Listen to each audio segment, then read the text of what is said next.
Ayan! Good afternoon, everyone, and welcome to another edition of our HR in the Time of Pandemic webinar series. Now, this is a very exciting afternoon again for us. We have a very special person and a very special friend who's been handling learning and development for quite some time now and who's been an active member of Philippines HR Group. I've worked with him for a number of times in the past, so ako ay sobrang excited na makasama siya this afternoon. But before we begin with our session today, let me just greet a couple of people. I'm seeing familiar names in our chat box right now. So good afternoon, Merly. People from Mega SDRO, good afternoon also. Mary Josephine, good afternoon. Someone's watching, Quindy's watching from Pangasinan, good afternoon. Annabeth, good afternoon. May, one of our regular attendees in our webinar. Good afternoon, May from Lucena City. We have Lenny, John Hay from PLM, and Miss Rowena Reyes from PLM, schoolmates. Good afternoon. Chris Cantos, good afternoon. Christine Briones, good afternoon. Marcelo, Kathy. We also have, we have Jamila from Lanao del Norte, ang layo. Okay, good afternoon po sa inyo. Good afternoon everyone. HR MD1 is also one of our regular attendees. Good afternoon also. I'm seeing also some new names. Good afternoon. I hope you learned something from today's session. So what are we going to have for this afternoon? So for this afternoon, we're going to have the new normal in learning and development. And we have as our speaker, we have Philip Nucleus here. But before I introduce him to everyone, let me just go through some of the usual things that we go through. Would like to invite everyone to join our HR Bootcamp Batch 13. This is happening on October 16 and 17. If you haven't signed up yet, you can take a picture or you can use a QR code scanner to scan the QR code that we have right now and go to the registration form. Or you can head to the link indicated here. So we will be flashing this link also in our comment section later. I would also like to check if ever you would want to be a one of our sponsors. Meron din po tayo. So we have sponsorship packages. This will help us in ensuring that we provide regular free webinars for everyone. Okay po? So yan po. Pa-plug ko lang po yung friend ko na nangangailangan right now. So Andre is the son of one of my best friends. He was diagnosed with acute lymphoblastic leukemia last June 10 and is continuously in need of medication. Andre is actually dreaming of becoming a pilot someday. So it would be great if we can help ensure that his dream of becoming a pilot comes true. His father is actually a flight attendant. He has always been the source of inspiration and pure bliss of his family. So if you would like to help, andyan po, naka-display po sa screen natin right now yung bank details kung saan po kayo po pwede mag-provide ng financial help, donation, or if you want po, you can, the number of Doc Philip Budiongan is also displayed there. You can actually send him a text message just to let him know that you're praying for Andre and that you are with him in this difficult time. Okay po, another request din po, one of our panelists during our Help I'm New to HR roundtable discussion, her father passed away a few weeks ago due to COVID. So we would really appreciate any help that we can extend to Ms. Monica Nalda. We actually have a free concert happening on September 1. So watch out for that. If you can attend the concert and then share it with everyone, that would be great. Yun lang po hinihingi namin sa inyo. But if you can provide financial support po, that would also be appreciated. I'm displaying right now the GCash number and the BPI account number of Ms. Monica Nalda. So if you would like to help po, pwede po kayo mag-send dyan ng inyong pong help. One of our clients is also in need of a senior software engineer. So if you have experience in Node.js development, 1 year experience in Amazon Web Services, send po kayo ng resume sa amin para kayo po ay ma-endorse namin dun sa aming client. Ayan po. Of course, we would like to invite everyone September 12 and 13, recruitment and selection in the new normal. This webinar is being facilitated and sponsored by Competa. They are actually the ones producing this webinar. It would be facilitated by Ms. Mitch Morales. Ms. Mitch is one of our panelists in our roundtable discussions. She's been an HR for quite some time also, and she's also an active member of Philippines HR Group. So I would encourage everyone to join this webinar 2 p.m. to 5 p.m. September 12 and 13. CPD points po ito. Okay, so yung po mga kailangan mag-earn ng CPD points, you can earn CPD points by attending this webinar, 1,399 po per pax. Yun lang po yung learning investment nyo. So it's a very good investment, especially since you are going to get CPD points po para sa pag-attend nyo po. Okay po, so yun po. Ayan, so tapos na po tayo sa ating mga pluggings. Good afternoon po sa mga nanonood. Sa mga nagtatanong po, do we provide e-certificates? Yes po, as you can see scrolling on your screen right now. Any request po for certificate of attendance will be discussed at the end of the workshop. Bibigyan po namin kayo ng link on where you can request for your certificates po. Okay? Para po dun sa mga medyo may nadi-delay pa po ng certificates, pahintay lang po. We had some challenges with the last 2 webinars kasi hindi po talaga namin in-expect na sobrang dami. So medyo nahirapan po yung team.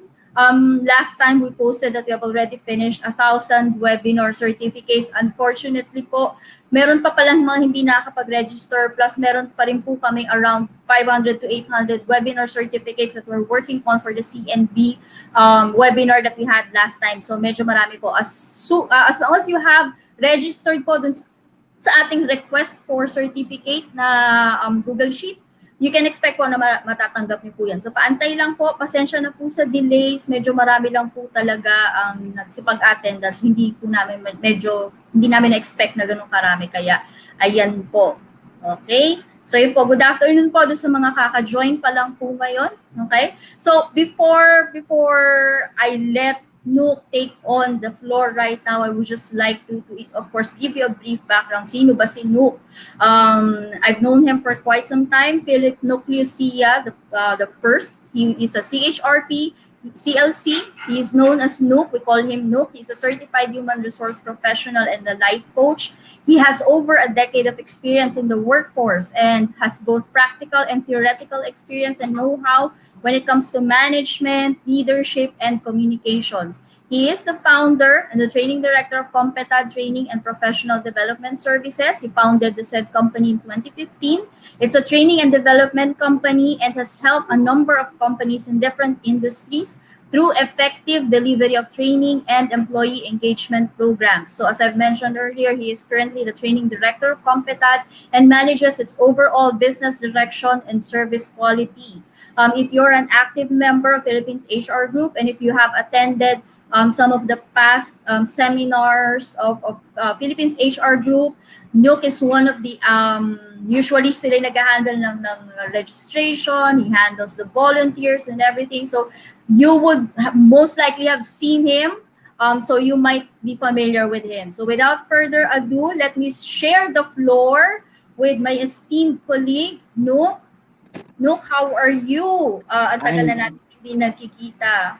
I'm great, Miss Rona. How about you? How have you been doing lately? Medyo busy.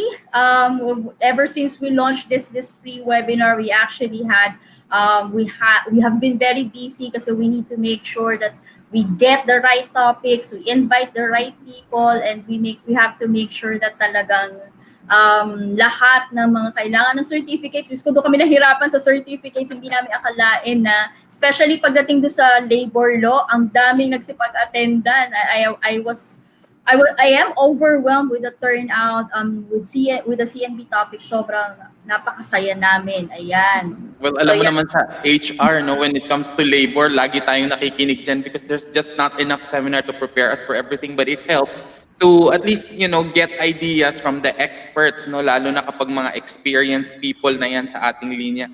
Hindi pa rin yan talo sa sa oras at investment, no. Kaya siguro ang dami nating naging attendees para diyan sa labor seminar na yan, no. Yes, correct. Yeah, sige po. So, no, I think I will leave the floor to you right now kasi ang ating mga attendees ay very excited na to hear from you on how they can do learning and development given the current situation that we have. So, All Nuke, right. the floor is yours. Okay, I'll see what I can do to help everyone to have a little more knowledge about how the new normal in learning and development is happening. No, pero sana po huwag masyadong mataas ang expectation because we all know that each one of us, lahat po tayo nag-a-adjust sa panahon na ito. So maybe rather than telling you that these are things na that you can find in textbooks, absolute pieces of knowledge, siguro po pwede ko pong klaruhin na hindi po talaga ito mga solid pieces of information. But I think these are the things that really help us through this period. You see, we are managing a company that deals with training and development. And what that means is that kung ano man po ang impact ng COVID-19 sa training and development, naramdaman po naming lahat yon. And we are also working with a lot of training professionals in different companies. You see, our clients are people in the training and development area din na kung saan ay sila ang naggagawa ng mga program nila sa kanilang company, sila po ang bumubuo ng yung mga stepping stone, minsan nga mga ODs pa yung kasama namin, so it's a wider range of area for learning.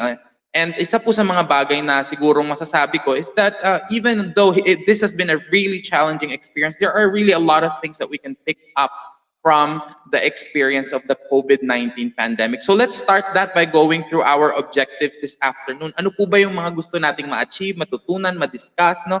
Para po sa hapon na ito. Sige po, sa next slide po makikita po natin ang atin pong mga objectives. O ayan po, no, ang unang-una po nating objectives is to really discuss how the pandemic impacted the learning and development area of HR. So kung kayo po ay learning and development practitioner, mararamdaman niyo po kung ano ang mga naramdaman natin, no? So it's all about how what things or change during that time and how we would be able to overcome it, kasi yung next po natin diyaang objective is ano ba yung mga lessons coming from this particular pandemic. Now, if of course we know that there are lessons that we can learn, we might also be able to do objective number 3, which is identify some of the ways that we'd be able to move forward. No? So sa lahat po ng bagay, napakahalaga po niyang pag-move forward. No? Kung sa jowa mo nga, ginusto mong mag-move forward, dito pa. So ayan po.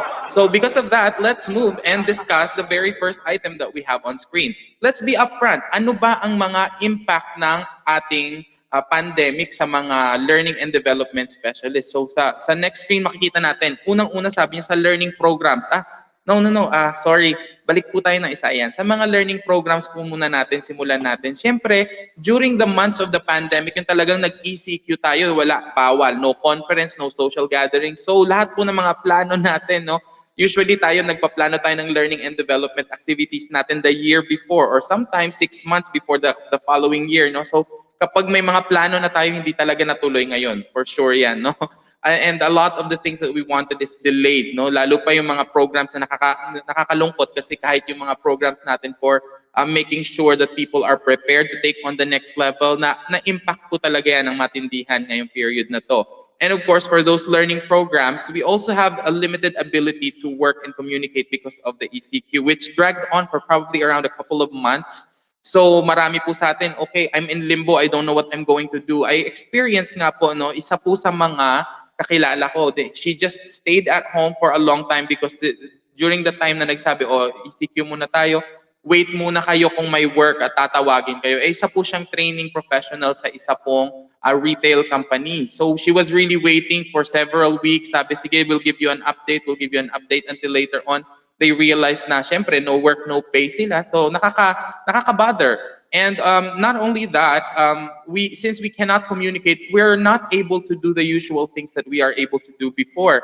Kasi dati andyan yung learning team mo, mag-uusap-usap lang kayo, no? Sabihin niyo, ano na yung next step natin. Pero this time around, that next step or that ability to come up with the next step was also a little bit limited, no? So another thing there is because last year's plan was mostly face-to-face training and that can't be done, we had to overhaul the learning program. So there are a lot of ways that we can do that. Later, siguro I can share with you what are some of the things that was done by some of our clients to make the programs in their companies also work together with us in our partnership with them. No? So ayan po, impact pa lang po yan, learning programs pa lang po ang tinitignan natin, but it also impacted a lot of other things. On the next slide, we can see that it directly impacted our classrooms, no? Sa classroom kasi natin, even if sige after a couple of months, no, sabi sige pwede na ulit na magkaroon ng mga small gatherings, but there are a lot of limitations to that. First of all, you have your social distancing issue, which of course it doesn't only change yung number of people na pwede mong ilagay sa isang kwarto.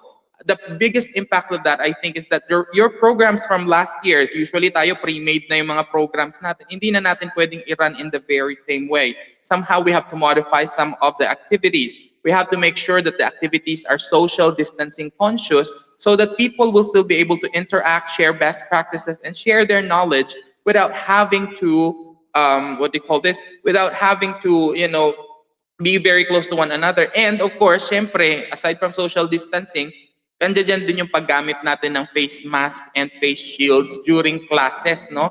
So, isa nga po sa mga kasama ko pong trainer, sabi niya napakahirap talaga because first of all, you can't see what really is the reaction of the people who you're facilitating because some of them may be happy, may not be happy, but the only thing that you see would be the eyes. And sometimes, not everyone kasi is very expressive na yung ngiti nila lalabas sa kanilang mga mata, no? Pero sabi nila yung ngiti dapat lumalabas daw sa mga mata. Pero palagay ko parang hugot lang yan.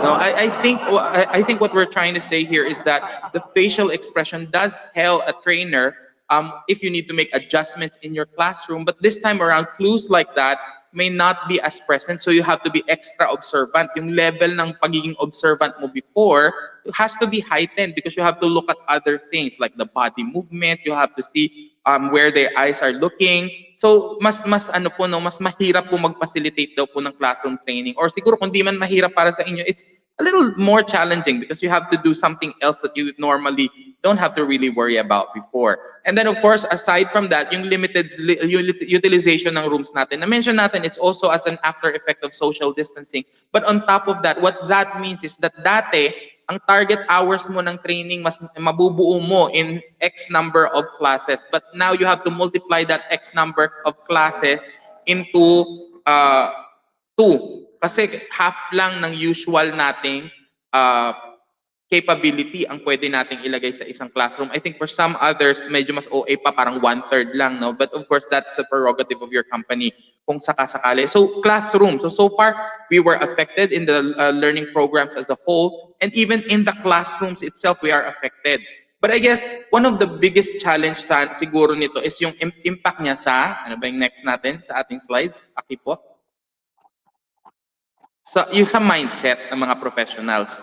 No? Kasi yung mga learning professionals natin, syempre we are struggling in regards to how, syempre lahat ng mga adjustment na ito, no? Paano namin pwede ngayon ma-pursue yung mga learning programs.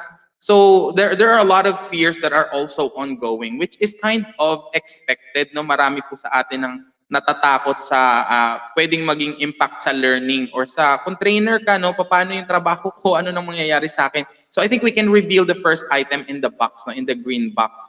Ano ba yung sinasabing mga mindset? So little to no work, no? So tayong mga trainers, and if there are trainers that are watching out there, of course, you probably know and for sure naintindihan natin yung feeling na nung trainer ka, ni hindi ka nga makapag-leave dahil pag sunod-sunod ang inyong hiring at sunod-sunod ang orientations, hindi ka makapag-leave, no? Sometimes there are a lot of upskilling, upgrade ng mga knowledge ng ating mga empleyado, wala talaga halos pahinga. So sobrang punong-puno ang schedule mo.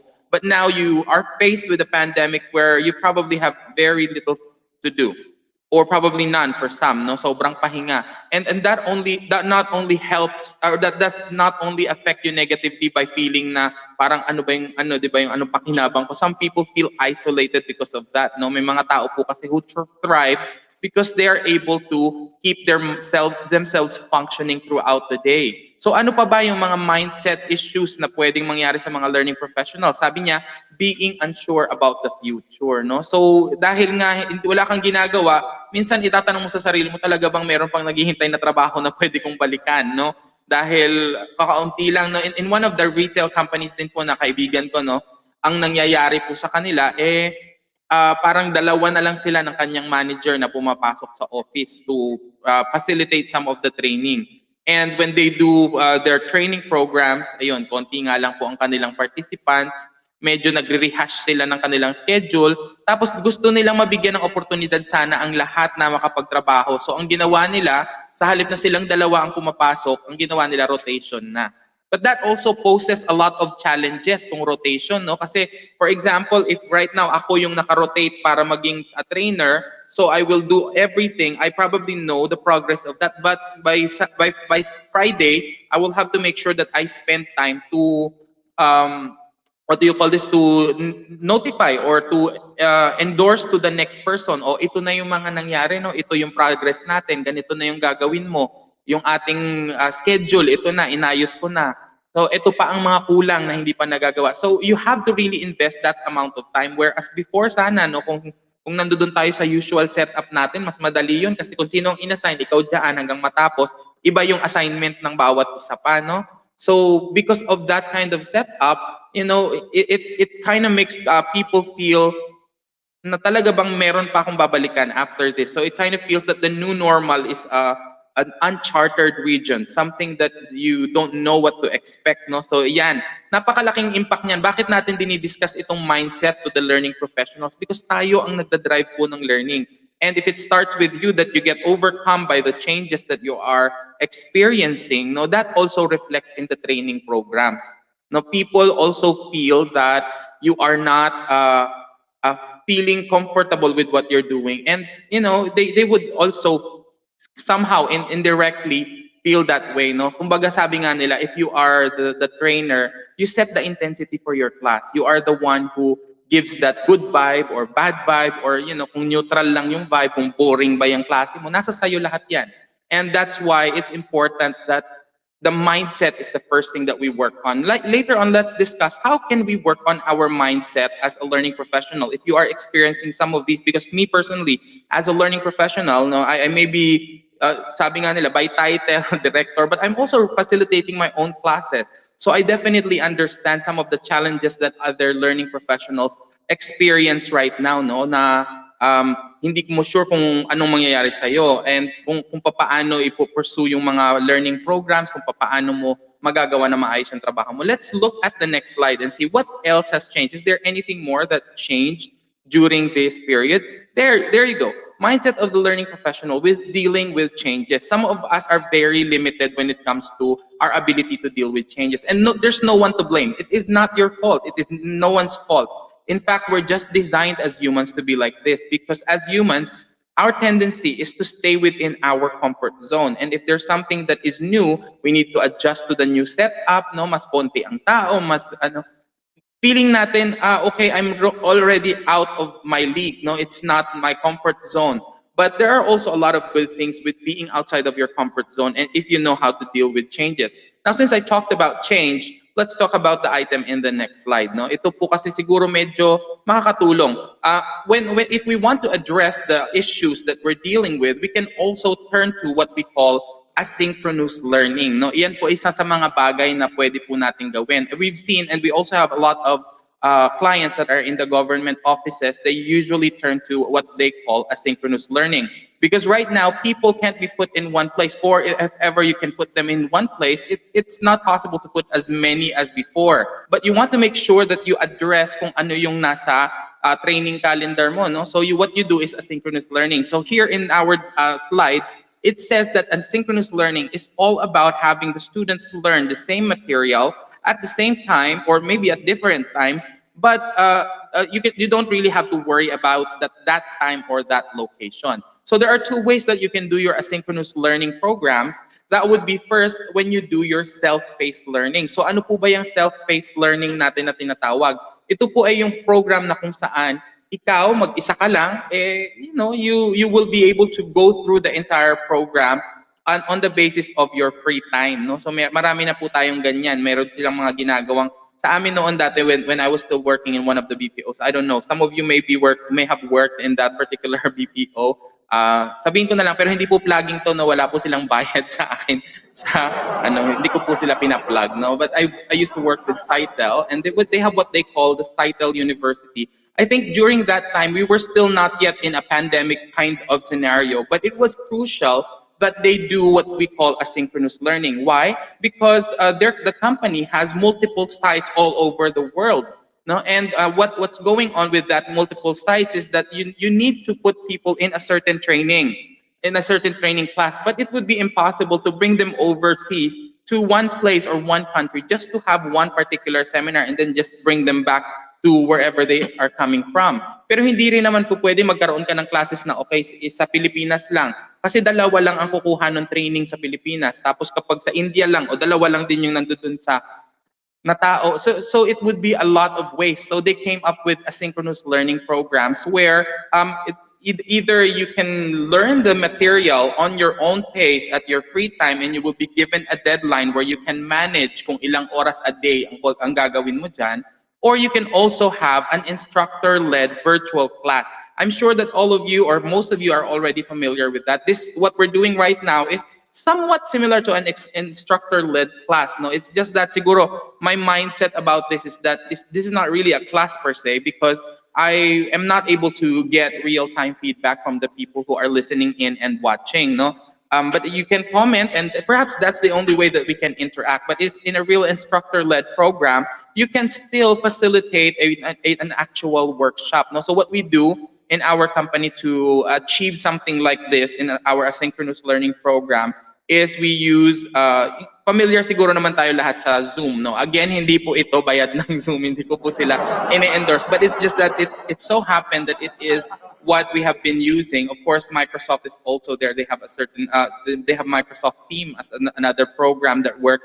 Some people also use Google Meet, Google Hangouts, because these have facilities that are allowing the users to interact even if they are in different places, no? So some of the things that we do, kami nga po, no, pag nag-session is we give them activities. Minsan naka-post lang yung timer sa screen because they're doing an activity in their own desk at the comfort of their own home. And then later on, we allow them the opportunity to share screen and discuss with everyone what they have come up with after the activity. So it also gives that feeling that you're in a classroom, except that there is no physical contact, no? So napakagandang way niyan to have people interact. And we also make use of siguro po yung mga ano no mga tools na yan iba't ibang klase pero meron siyang tawagin whiteboard, no. So yung whiteboard naman po, that's a very effective tool that we use for, let's say, our brainstorming session. So for example, sabi namin, okay, sige, magpa-brainstorming tayo, ito yung activity. Everyone just post what they have in mind on the on the whiteboard. So everybody puts their piece on there, and then later after the discussion is done, so the facilitator will go through everything that people has typed into the whiteboard. It's a really fun way of being able to get people's ideas. No? So pagtapos nung session na yun, we just get a screenshot of that. And that's even a very good way to easily report the outputs coming from the session. So napakaganda ring way para ma-incorporate talaga yung ano. And a lot of us, if you may have facilitated a session na actual na class na medyo nagtagal ba tayo sa asynchronous learning, I think this is still okay because all of us are adjusting. Nobody, sabi nga po ng isang kasama ko, no, sa training and development, wala pa namang napakahusay na sa sa online and virtual classes. So siguro sharing best practices is always a very good idea. Another thing that really works for us is yung parang even if you're just in a virtual class, you give an opportunity for everyone to be comfortable with each other. No, so do you give a chance where people will need to show their cameras, a time where they can turn off their cameras if they're not that comfortable, a time where you also do some introductions, no, so pwede kayong pakilala sa class, no. So yung iba kasi dahil 2 hours lang yung inallot talaga nila na time for the session, so syempre meron ka pa bang time para magkakilala yung class. But we have done that in some of our sessions because even if the facilities or the platform for training is allowing you up to 100 or 200 people, it's still okay to have small classes similar to the size of the classes that we used to have nung normal pa po ang ating mga kalakaran, no? Kasi what we do with that is we ask them each individually to introduce themselves to class, the same way na parang normal, no? So you turn on your camera, say something about yourself, and it makes people feel like even if there's technology involved in the training process, that it's still okay. It's still the same platform. Well, it's not the same platform, but it's still the same communication process that you would like to go through. That they can still send the same message. That they can still have that certain what they call this a verbal message, yung words nila, no, and non-verbal aspect, which is yung facial expression nila. So I think that's a very good idea to make people and make learners comfortable with at this time, no? Kasi kung tayo po bilang mga nagtuturo, bilang mga learning professionals, we are adjusting. Imagine niyo na lang po sila, hindi po sila araw-araw nakaharap sa camera, hindi po sila araw-araw na mag-a-attend ng session. Samantalang ikaw, mas madalas ka makaka-attend kung meron kang mga work na kung saan virtual yan, no? Siguro, isa rin na natutunan ko dun sa ating self-paced learning is that when you have a non-instructor-led self-paced learning then, kasi I've tried some of that. Probably you're familiar with some of the platforms that provide self-paced learning. Hindi po ako magme-mention ng kahit ano, no, kasi here as kami po sa Competad, we will be launching our own self-paced learning program probably around the third week of September. So please watch out, and if you'd like to, ay plugging na talaga agad-agad, no, pasensya na po. Nadala lang po ko ng aking emosyon. Pero, that's also because all of us are wanting to learn. And I think it's good that we share best practices. Nung minsan nga po, nag-uusap kami ni Rona before I attended this session or before I decided to say okay to this session. Ang sabi ni Rona sa akin, tayong lahat na nasa learning area, it's a good mindset to have that yung bang sense na we're not in competition with each other anymore. This is the time where it's the pandemic. We have to help each other out. Everyone is adjusting. And any help that you can give to the learning process is a good thing, because the sooner that everyone gets to learn how to adjust to this process, the better off we are, not only in the learning environment, not only in HR, but in all aspects and areas of professional development, no, or on all aspects of our professions or our professional area or our work, in short, no. So napakaganda pa rin yan so kaya sabi ko nga, no, it's good that we get to know avenues where we can learn. So ayan, those are some of the things that we can do for asynchronous learning. And in my idea of asynchronous learning ngayon, no, pwede rin tayong mag-incorporate. Let's make use of a lot of techniques. Most of the platforms where I have found asynchronous learning, they only make use of parang libro. Alam niyo po yun, yung magbabasa ka, and then after mo magbasa, meron lang question and answer sa dulo. And while that's fine, definitely that's a very good and traditional way of learning. Right now, we know that our learners are not just restricted to visual learners. We also have auditory learners out there. So what do you have for them on your self-paced learning program? Maybe you can also incorporate some multimedia, no? So pwede rin natin yung gawin. So hindi lang sounds. You can also include some visuals. Videos would be very helpful, interactive things that you can do online are also a few things that you can do if you are designing a program for your company that will be self-paced. No? So marami pong mga paraan. If you want, dahil facilitator ka naman at ikaw naman ay learning professional din, kaya mo namang humarap at magturo, o di kumuha ka lang ng maiksing video mo, no? Say your piece right there and give a little personality dun sa iyong program bago mo siya i-upload sa inyong database kung meron na kayong program na nag-enable nitong self-paced learning. So I think these are just some good ways that we can engage them. I mean, after all, learning is not just about seeing and not just about hearing. It's about making sure that you engage all of your senses. No? So those are just a few things that I think we can do when it comes to asynchronous learning.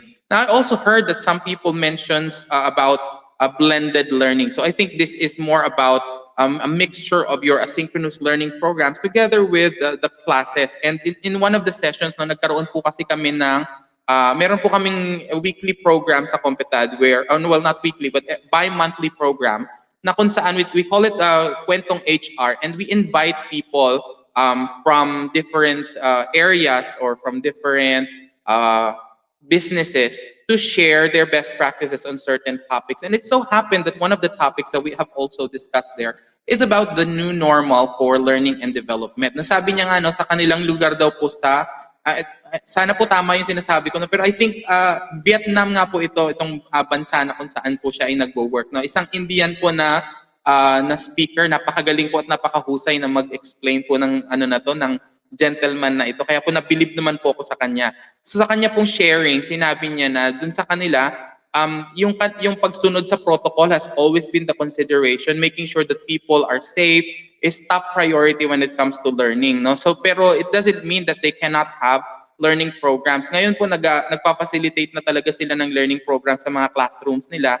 And I think we'll soon get there in the Philippines, no, na talagang consistent na tayo. I've seen a few companies that have already started. SM has started. I've seen a few posts of my friends who are facilitating programs there, and a few others have already started. But one of the things that they make sure of is that all of the yung mga pang ano natin, mga disinfectant natin present dun sa training area, no, para ma-make sure natin na even if there's contact, and you as the facilitator have to also cue everyone and remind them, kailangan, don't forget to sanitize or whatnot from time to time, no, para nakakatulong din yun para hindi naman kumalat din yung virus, even if we are actually doing learning programs that, for some people they feel like it's a risk.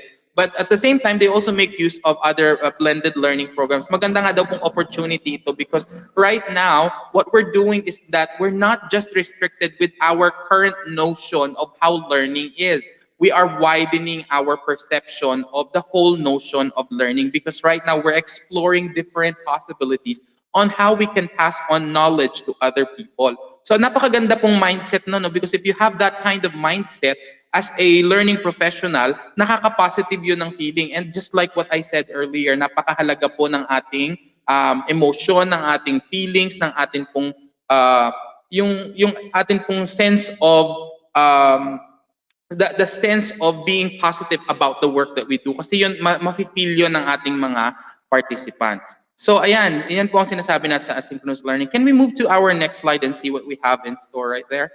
Nakalimutan ko pala, no? Kaya pala nag-compute tayo. So here are just some of the challenges of these things. Sabi nga nila, learning technological platform to do training. So napakalaking challenge po niyan para sa ating mga learning professionals. Kasi hindi naman po lahat tayo ay marunong ng Zoom. Hindi naman tayo lahat marunong ng MS Teams. And kung ano man ang i-implement ng company natin, hindi pa natin alam. Kung tayo naman po ay nag-outsource ng training program, no?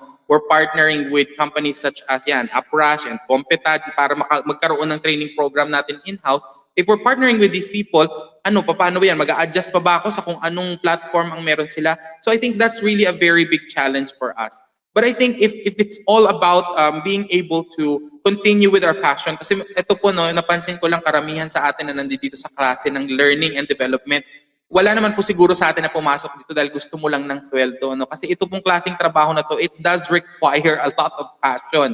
If you don't have passion for training, if you don't have passion for making people learn, then you probably wouldn't last long dito, no? Nakakita na po ako ng mga tao na ganyan, na wala silang passion sa kanilang trabaho sa training. And what happens is that instead of making people feel that they can learn the behavior or have new skills, they make people feel like, this is a very difficult task. I know it because I'm the trainer and you don't know it. Napakapangit po na mindset nun.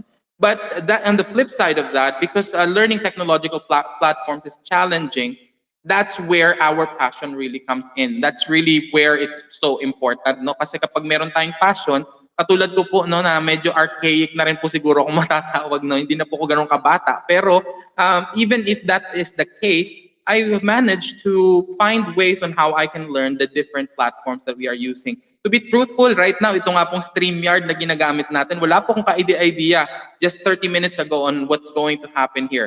But going through the experience, facing my fear and knowing that, everything will be okay, everything will be, it's not about me here.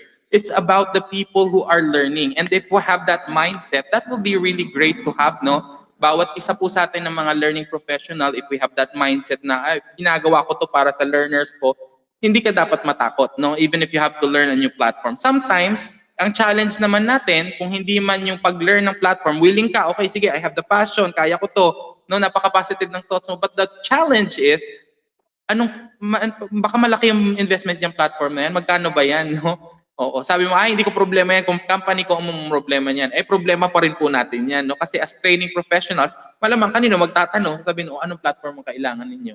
Swerte po natin kung if they are the ones who's going to get that for us, but they're expecting us to have that experience in providing different kinds of learning experiences for our people. So it just only makes sense that if they're going to ask somebody, it's probable that they'll ask you.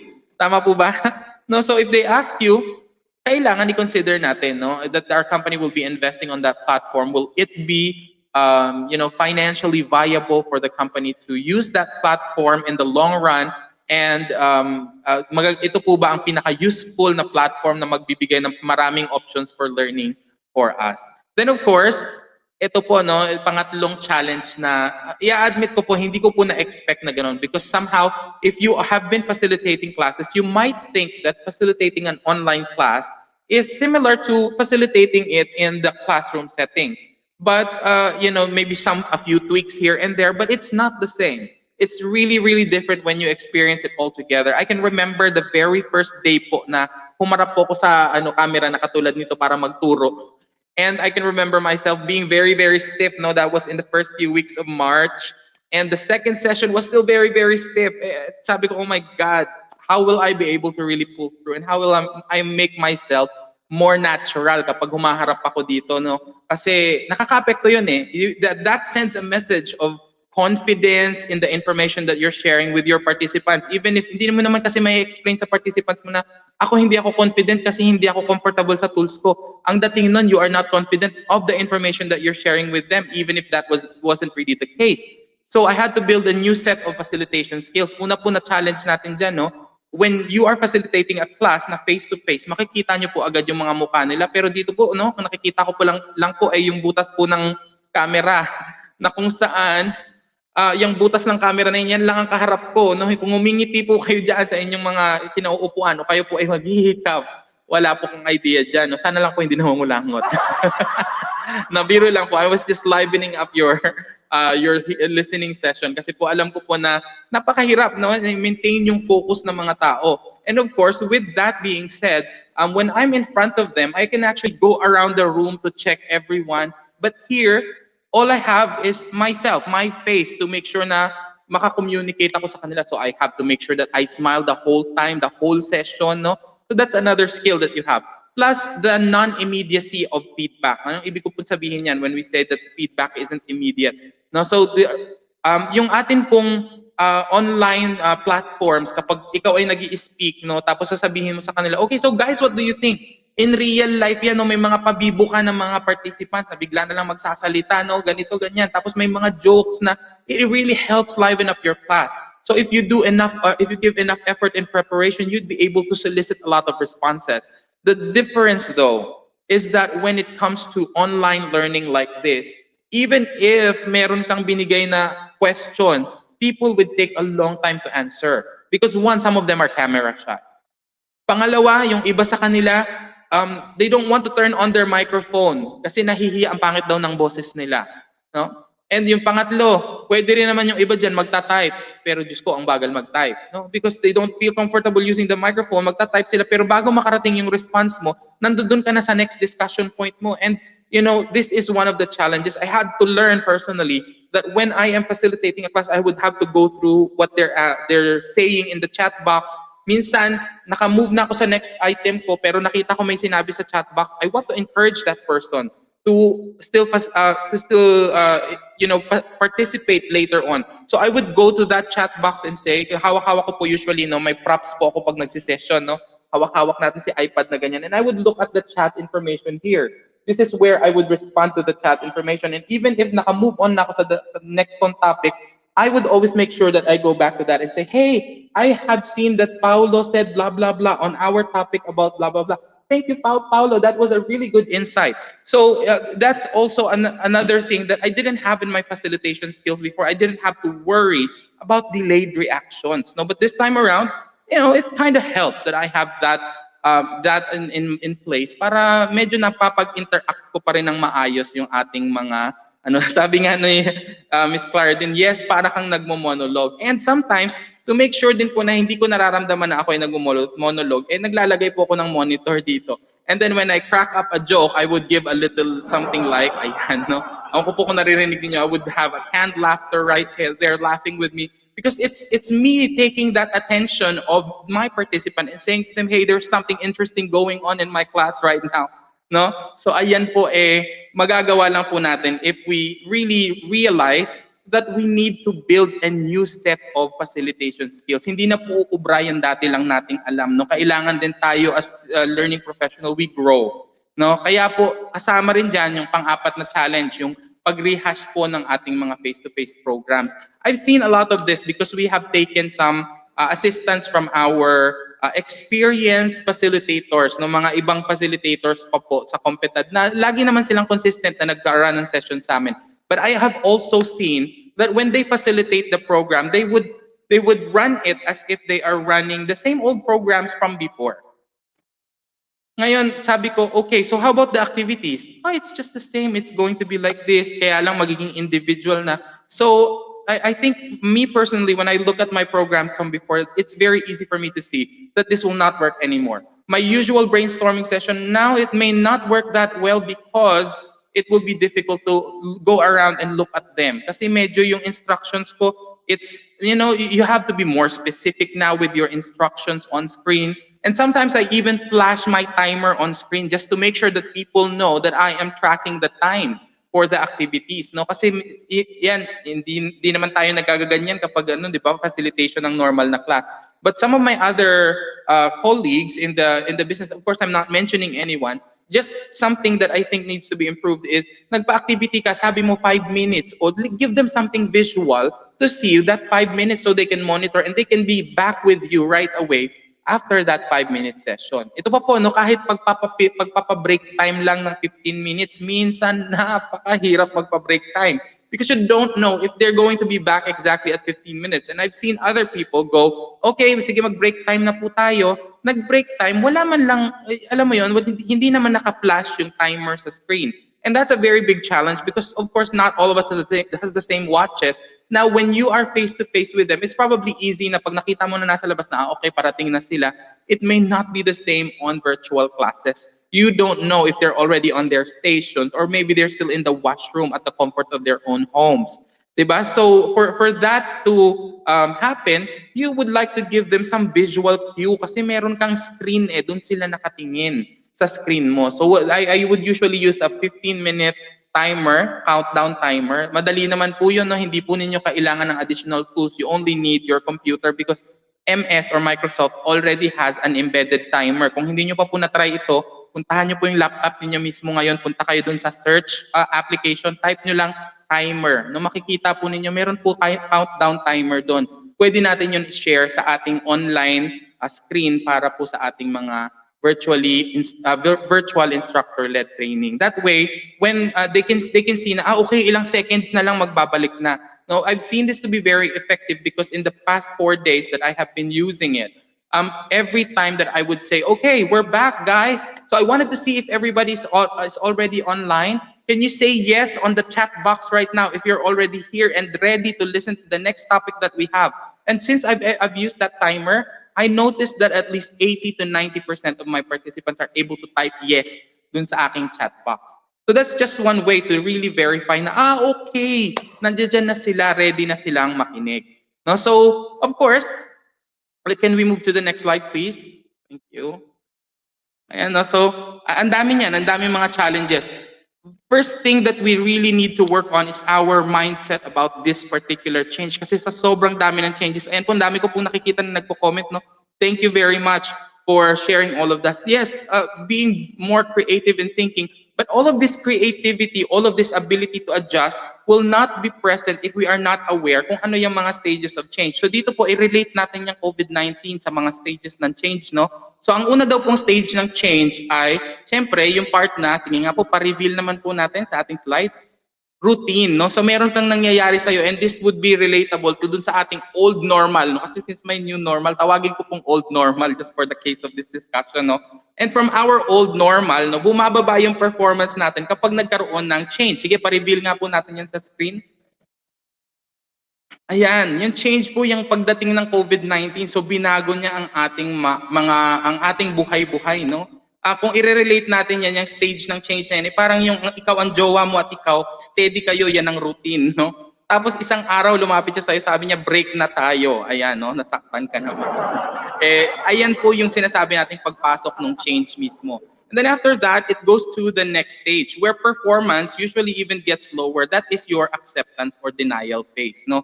Kasi even if you're already at the acceptance phase, sabi mo, ay, hindi ako nag-deny, dire-diretso ako sa acceptance.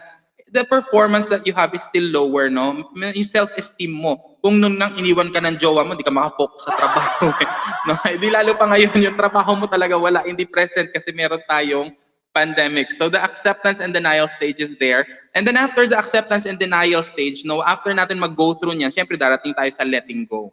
Ayan, no? So ayan yung phase na kung sa relasyon yan, ayan yung phase na sabi mo, wala na talaga, iniwan na talaga ako ng jowa. No, ayan yung phase na yan. Or relate much ba, Miss Mary? Ayan, no? Definitely lahat tayo makaka-relate dyan. So naka-let go ka na. Ngayon, minsan kahit naka-let go ka na, ang next phase kasi natin dyan, no? Sige, pag ni-reveal natin yung next phase, makikita natin it's all about confusion. Ngayon, nag-let go ka na, pero babalik ka dun sa point na ano ba talaga? Tapos nag-text sa'yo, no? Nag-text sa'yo ang jowa mo. Sabi niya, break na ba talaga kami? Baka naman gusto niya makipag-ayos. No? Parang ganun din po sa COVID. Although hindi naman po magte-text si COVID sa inyo. But the state of confusion here is you are letting go. You have that mindset na okay, pwede na akong mag-move on sa bagong strategies for learning. Pero confused ako, alin dito sa mga options na nasa harap ko ang gagawin ko? Mag-virtual led training ba ako? Mag-self-paced ba ako? No? Or magka-classroom training ako with social distancing conscious setup? So you're confused as to what option you have. So kapag hindi po kayo nag-ingat sa confusion na yan, babalik tayo sa ating acceptance and denial stage and ayaw po natin yan. No? Mag-uulit-ulit tayo mag-circle dyan. Now, if you are good enough to go through that confusion, sabihin mo lang sa sarili mo, go and try one thing lang. Diyan sa confusion mo, kung tatlong option yan, subukan mo lang yung isa. Pag hindi nag-work, saka ka mag-proceed sa isa.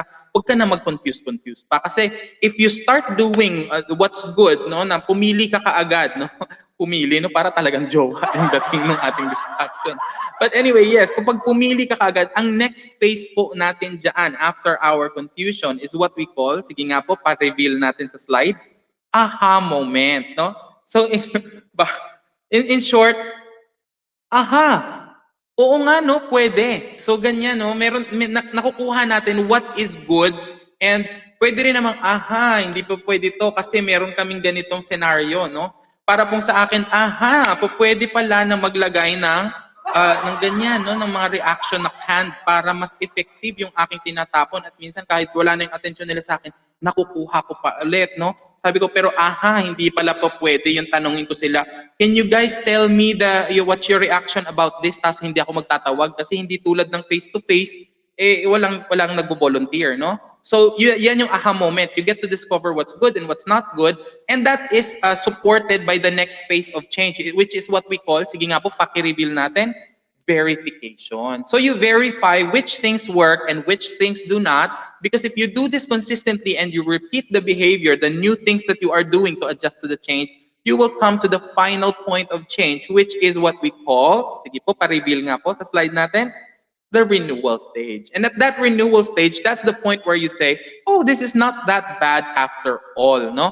However, in this journey toward change, no, from the start to finish ng ating new normal, hindi natin yan basta-basta magagawa kung wala po tayong adaptability. Yung adaptability, that is the very key that will help us to realize that there is change that is ongoing and make sure that that change is something that we can embrace. Pero ang tanong natin dyan, paano nyo po ba ma-achieve yung tinatawag nating adaptability? Okay? So para po masagot yan, no, may gusto po akong i-share sa inyo na video. Huwag po kayong mag-alala, ako pa rin po yung makikita nyo sa video. But I have a YouTube channel which is called Nuke where I provide some free learning exercises. And in that particular video, I have discussed in one of my Nuke session yung atin pong issue ng change. Because I know that a lot of people right now have questions on how can you go through change? And my answer to that is adaptability. I have based this particular video from a sharing coming from Jennifer Jones. No? Sinare niya po ito sa kanyang TED Talk. And I'd really like you to see the video because you might be able to pick up a thing or two on how you can improve your adaptability in the middle of change. So ito po ang video. Enjoy.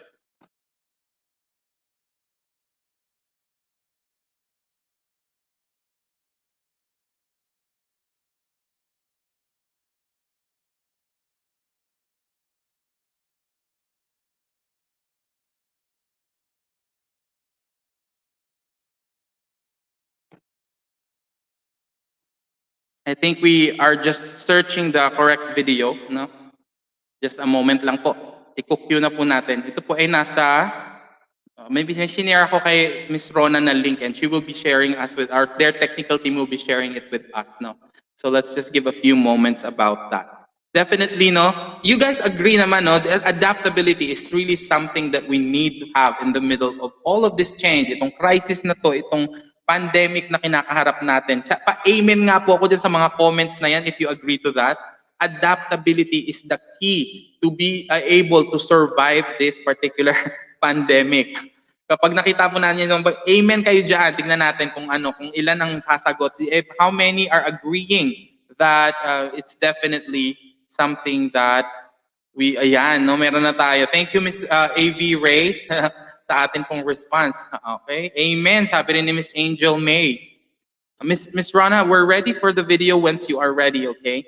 So amen, from Miss Merly, from Miss Net, yes, from Dan, EL, and so many. All right, thank you. So I know that you're really tuned in and that you're really listening. So I really appreciate that. So let's see if the video is ready.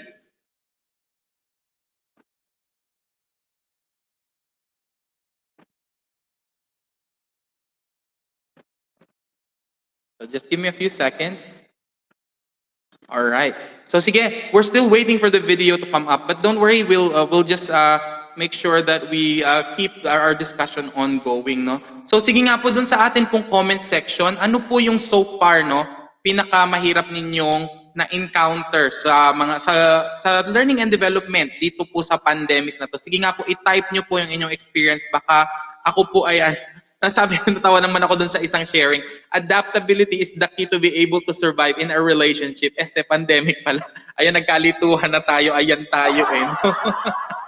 But it can be also something that you can do to adjust to a breakup. No? Pwede rin naman yung adaptability. And when we get to see the video, we will understand really why sinabi natin yan na talagang makakasurvive ka sa pandemic. No? So for play route, the YouTube channel is Nuke. So Nuke is spelled Nukie. Tapos syempre apostrophe S, no?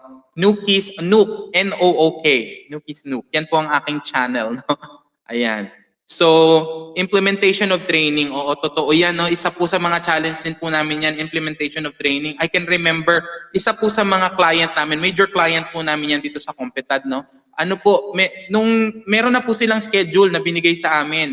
And all of these are trainings that are supposed to happen in around April. I'm supposed to fly over to their office in order to facilitate these sessions. Kaya lang, no, even if we have already planned this, we already planned the means of measuring, biglang ayan, no, si pandemic. So we were hit in the face and we could not implement that particular program. So ngayon, sabi nila, paano nang gagawin natin? Sabi niya, naku, performance ng aming mga empleyado nakasalalay dyan sa kanilang training na ina-attendan kasi may item talaga dun sa kanilang performance evaluation na annual na ilang training ang inattendan nila, no? So ayan, napakahirap. Nalito na ano ba daw ang subject natin dito, relationship o pandemic. A little of everything po because pandemic siguro may mga nasirang relasyon din dahil dyan. Biro lang po, no? But yes, difficulties on how to conduct post-training evaluation on how to measure the effectiveness of the learning. Yes, that's true. Because especially if you're using, kasi madami sa atin ang mga measure lang nila yung sa ating Kirkpatrick model. Dalawa lang, no? Yung una is yung reaction, pagkatapos yung ating learning. Pero for some of the others, nagbe-behavioral pa sila and that's the challenge. Okay, so I think our video is ready. So I hope that you enjoy this one and you learn from it on how you can improve your adaptability.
Every time that there is change, we need to be adaptable. Paano po ba gawin ito? Good day and welcome to another edition of Nuke, where we will be talking about personal and professional development tips to keep you motivated at work. My name is Nuke. I am your certified human resource professional and life coach. In today's edition, we will be talking about adaptability. Paano po ba tayo pwedeng maging adaptable in the face of change?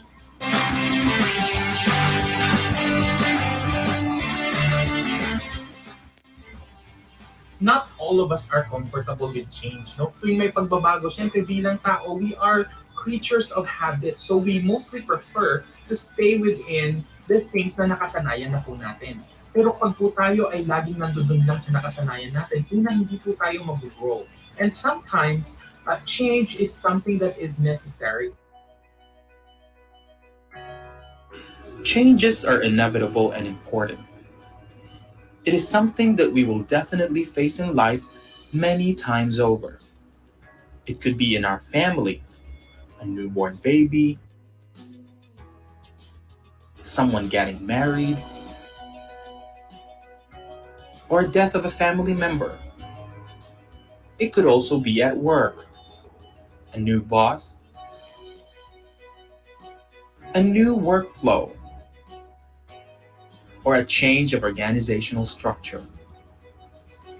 Recently, we have faced one of the greatest changes ever, the COVID-19 pandemic, which not only changed the way we work and socialize, it changed every facet of our lives. This is why it is crucial that we know how to adapt to change. Merriam-Webster defines change as a process or a result of an alteration, transformation, or substitution. When people are faced by change, they usually become fearful. This is because change requires that we step out of our comfort zone and try something we are not used to. Because humans are creatures of habit, we usually get upset by changes. To understand why change is challenging for us, let us take a look at Prochaska's stages of change. The first stage of change is the pre-contemplation. In this stage, people are aware of the behavioral changes they desire. However, they put no conscious effort to alter or disrupt their current habits. The next stage is contemplation. Here, a person becomes more aware that their habit is an issue and spends a substantial amount of time having an internal debate, measuring the costs and benefits of the change. After this, when he has decided to pursue the change, he goes through a stage of preparation. At this stage, the person actually takes small steps and experiments on things that they can do to implement the behavioral change. If the person starts to see the benefits, mental and emotional preparation follows. This is when the person thinks of how to handle situations that may result to going back to old habits. The next step is the action stage. At this phase, the person implements the plan and starts actions that will help build the new desired habit. This is the stage where one has to be most committed. Once the person successfully goes through this phase, the next step would be maintenance. This is where the person repeats the new behavior and build it into a lasting habit.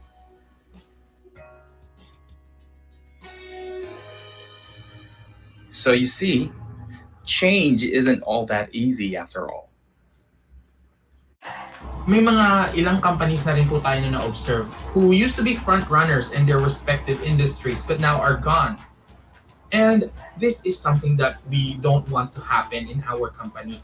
Kung tayo po ay nagtatrabaho, syempre gusto natin na mag-survive longest ang ating company so that we can also put food on the table all of the time. One of the way that we can adapt through change, at marami po tayong pagdadaanan yan sa ating pong trabaho, is to become adaptable. What does it really mean to become adaptable? Ayon po kay Jennifer Jones, sa kanya pong TED Talk, no, may 4 daw pong mga aspeto ng adaptability na dapat nating tingnan para daw ma-improve natin yung adaptability natin.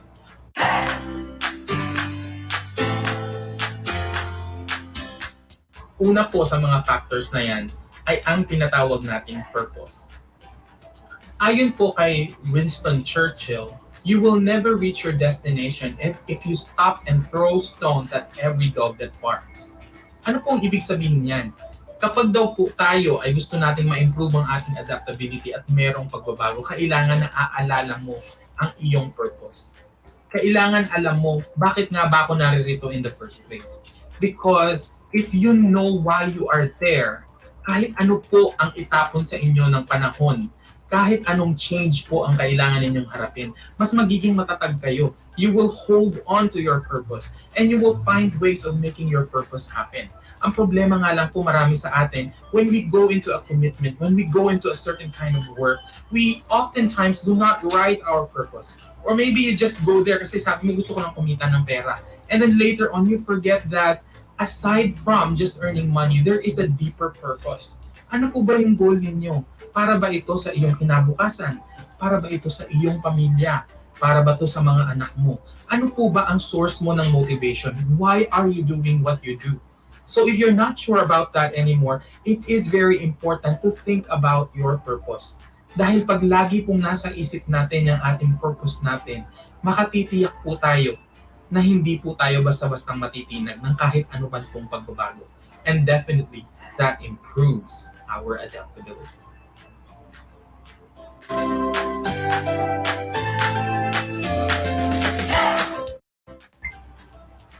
According to Jennifer Jones, another factor that affects your ability to adapt is inquisitiveness. Sa Tagalog po, ito po yung kakayanan nating magtanong. Nung tayo po ay mga bata pa lang, no, marami po siguro sa atin, napakaraming tanong yung mga magulang. Nanay, bakit po yung aso kumakahol? Pag sinagot, kumakahol sila kasi may nakita. Bakit po? No, ang dami mong bakit pa ulit-ulit. At dahil po yan, gusto nating maintindihan.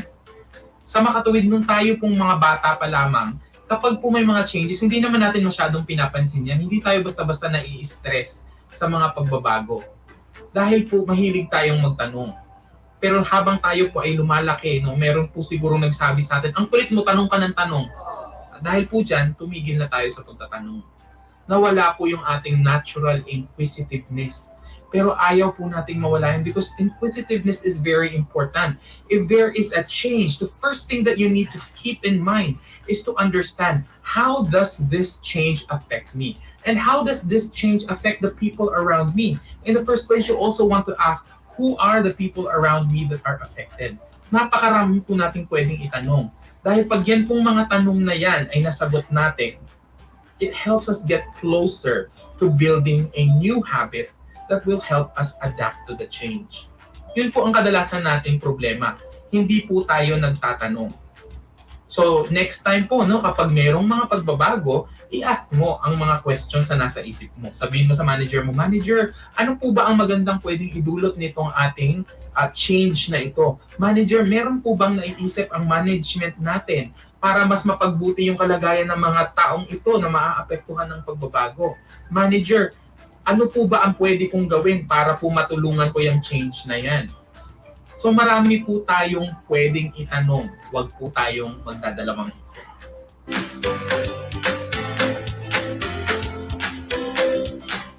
Ang ikatlo po sa mga bagay na nararapat po nating tingnan para po ma-improve ang ating pong adaptability ay ang resilience. Ang resilience po ay yung abilidad para tumutok doon sa iyong maliliit na success sa halip na doon sa mga failures mo. Sa makatuwid, ito po ang kakayanan mong bumangon matapos na ikaw ay masaktan. No, madalas po natin nakikita sa mga memes yan. No? Iniwan, nasaktan, nag-gym. Iniwan, nasaktan, nag-move on. So ayun po, no, napaka-positive po ng mensahe sa atin ng resilience na yan. Sa bawat panahon na ikaw ay lumalagpak Kaya mo bang bumangon?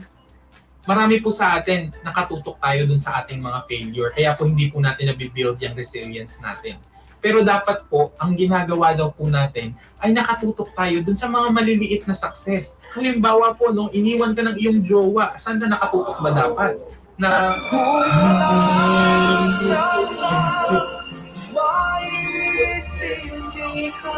o dapat ba nakatutok ka dun sa sige, iniwan niya na ako, wala na akong magagawa doon, pero ano bang pwede kong gawin moving forward? Dapat kong mahalin ang aking sarili. No, so this is what we call resilience. O kunyari, another example, nag-diet ka. Saan ka ba dapat nakatutok? Doon sa 12 araw na tuloy-tuloy nakapag-diet ka, hindi ka pumalya sa iyong diet, o doon ka ba dapat nakatutok sa isang araw na nag-fail ka kasi in-invite ka nitong office mate mo, sabi mo, tara, inom tayo, tara, party-party, no? Nalasing ka, kumain ka ng sampatutak. No, kung doon ka nakatutok sa isang failure mo at hindi mo ni-recognize ang 12 araw ng success mo, hindi ka magiging resilient, mafu-frustrate ka, sabi mo, ay, wala na ang diet ko. Pero kung nakatutok ka doon sa 12 at sabi mo, okay, fail, one time fail, uulitin ko ang tamang ginawa ko, you will be able to build resilience. At ganun lang din po, kahit po sa mga eksena natin sa workplace.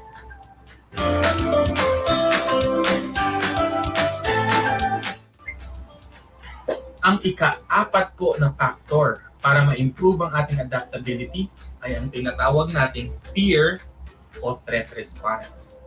Okay, baka sabihin mo, teka, yung naunang 3 factors, puro positive yun but fear and threat response, medyo negative yata yan. Pero wag po nating ipagwawalang bahala ang pang-4 na factor na to. Kasi po, yung nauna po nating 3 factors, kapag tinrabaho po ninyo yun at pinabayaan ninyo ang ika-4, mawawalan din po ng saysay. So para po maiwasan yan, ano po ba itong fear or threat response? Ibig ba sabihin, dapat mawalan ako ng takot, maging Superman ako, matapang, atapang-atao? Andres Bonifacio, hindi po yan ang sinasabi natin. Yan pong fear or threat response, lagi pong meron kayo niyan. Hindi po yan mawawala sa isang tao. Ang maganda lang po, no, ay kailangan nating alamin, ano ba ang reaction ko? How do I look in the face of fear? If I feel threatened, what is my response? Dahil kung alam po natin kung ano ang ating fear or threat response, mas mamamanage po natin ang ating sarili. Alam niyo po ba na isa sa mga usual po nating fear or threat response ay ang maghanap ng taong sisisihin? Kung hindi po tayo aware na ganun tayo, so paano mo i-manage yun?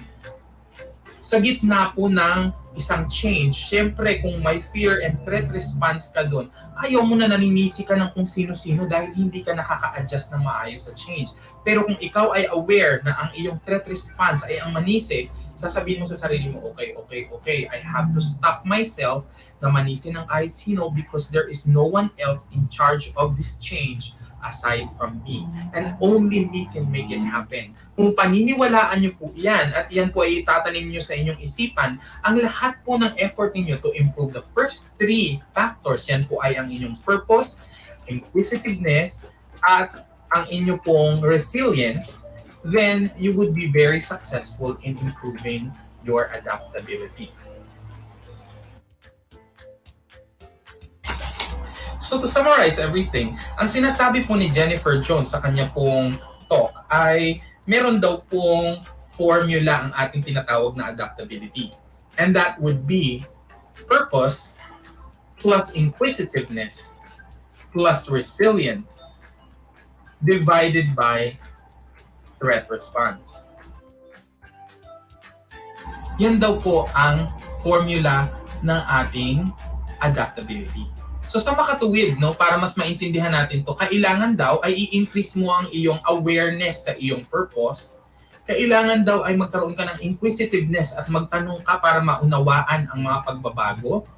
And lastly, have the resilience to focus on your small successes and not mind so much about your failures, no, bumangon ka tuwing babagsak. And when you pair that with an awareness of how you respond to threat or fear, mag-i-improve daw ang iyong adaptability.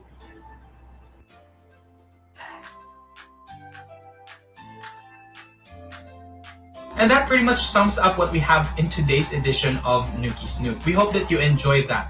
And of course, for more personal and professional development tips just like this one, please don't forget to subscribe to our channel and give us a like on our Facebook. Now, if there are topics that you would like us to discuss or may mga tanong po tayo sa buhay trabaho, don't forget to leave a comment down below. And we'll be checking that to make sure that we can at least answer that in one of our episodes here at Nuke's Nuke. So remember, here at Competad, we want you to have the competitive advantage. Bye for now!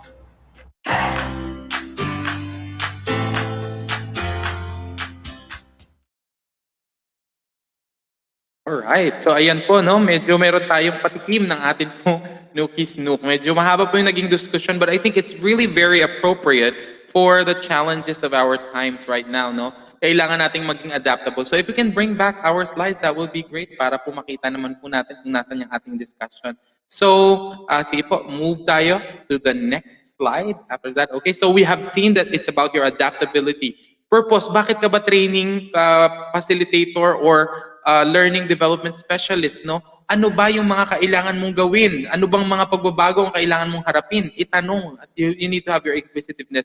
And when you try out new things, hindi po laging kailangan, ine-expect natin, we are the best and we are the best, the greatest, no? Minsan magpe-fail din tayo, pero wag tayo dun tumutok. Tumutok tayo, anong ginawa mong tama at ituloy-tuloy mo.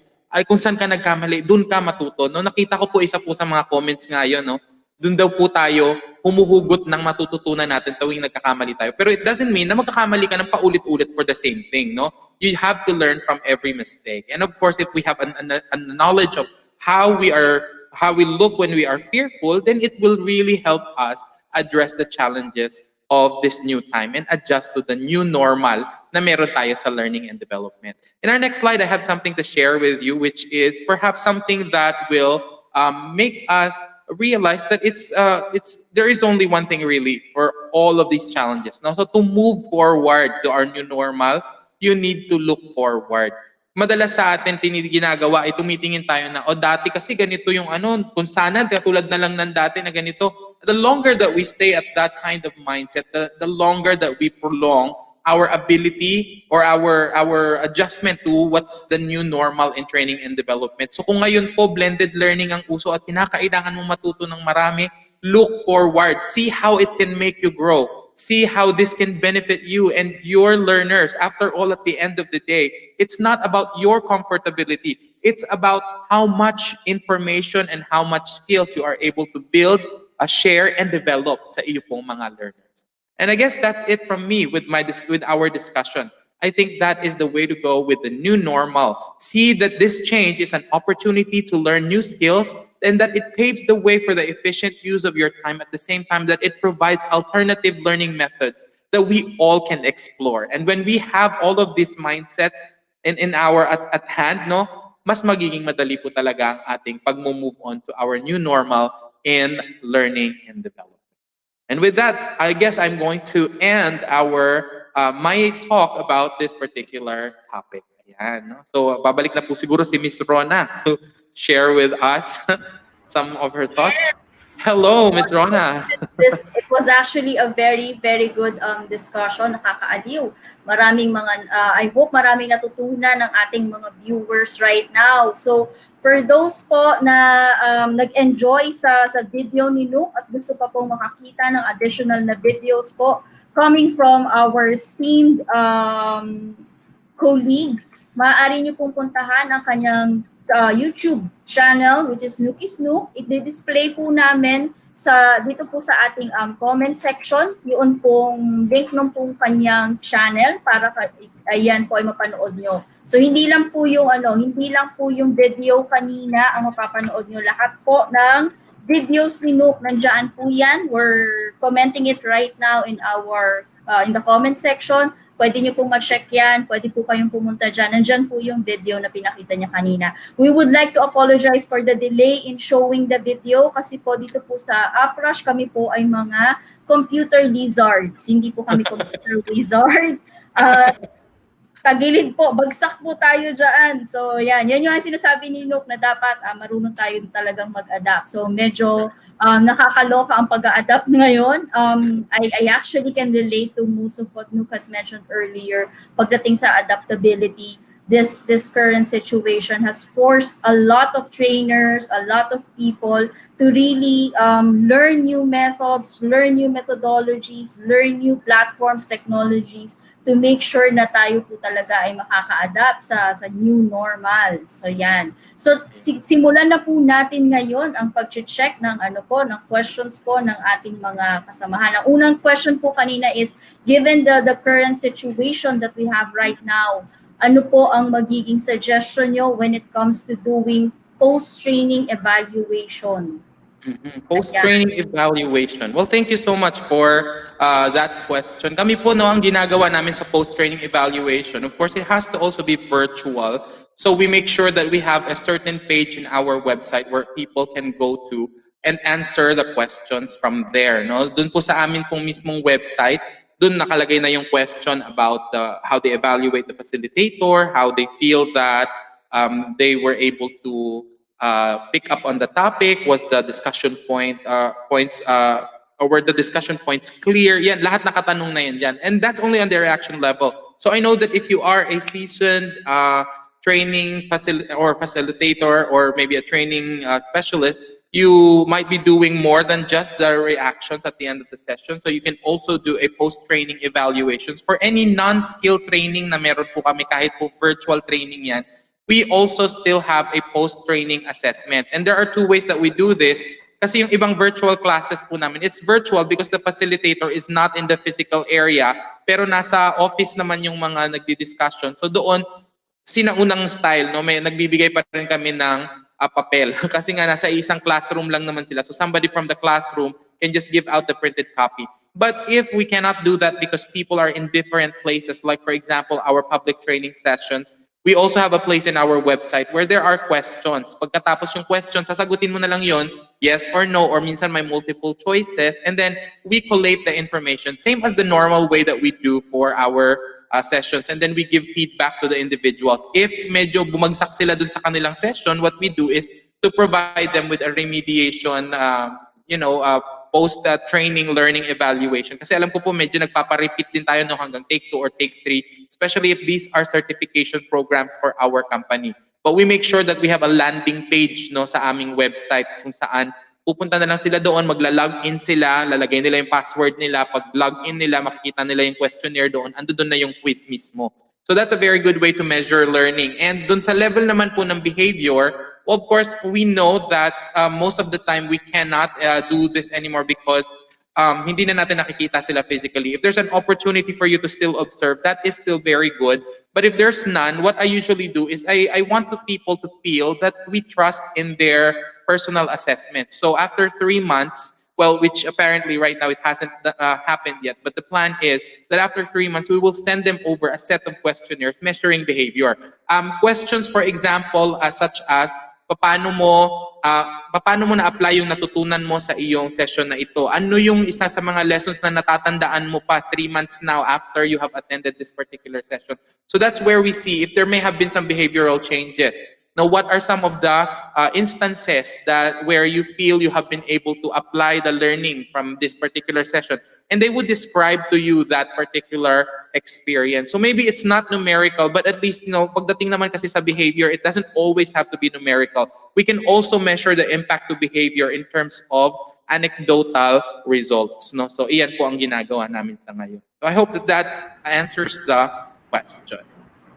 Isa pa pong question, out of all the platforms right now, like we have Microsoft Teams, we have Zoom, we have Google Hangouts, ano po yung pinaka-i-recommend nyo as far as, let's say, stability, functionality? If you're doing a virtual session, anin po yung pinaka-i-recommend nyo? Ako, dapat yata bayaran ako nila. Magsabi ako ng alin yung Plugging na, no? Oo, kasi plugging to para sa kanila. But, I find Zoom a really good place to start. Google Meet is also quite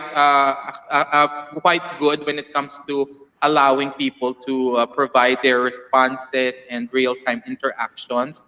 Microsoft is also good, but the only challenge with that is every time that there's somebody new, especially people from outside of the organization, kailangan mo siyang i-add muna sa and get their approval. So you have to manually add the email. So I think there are.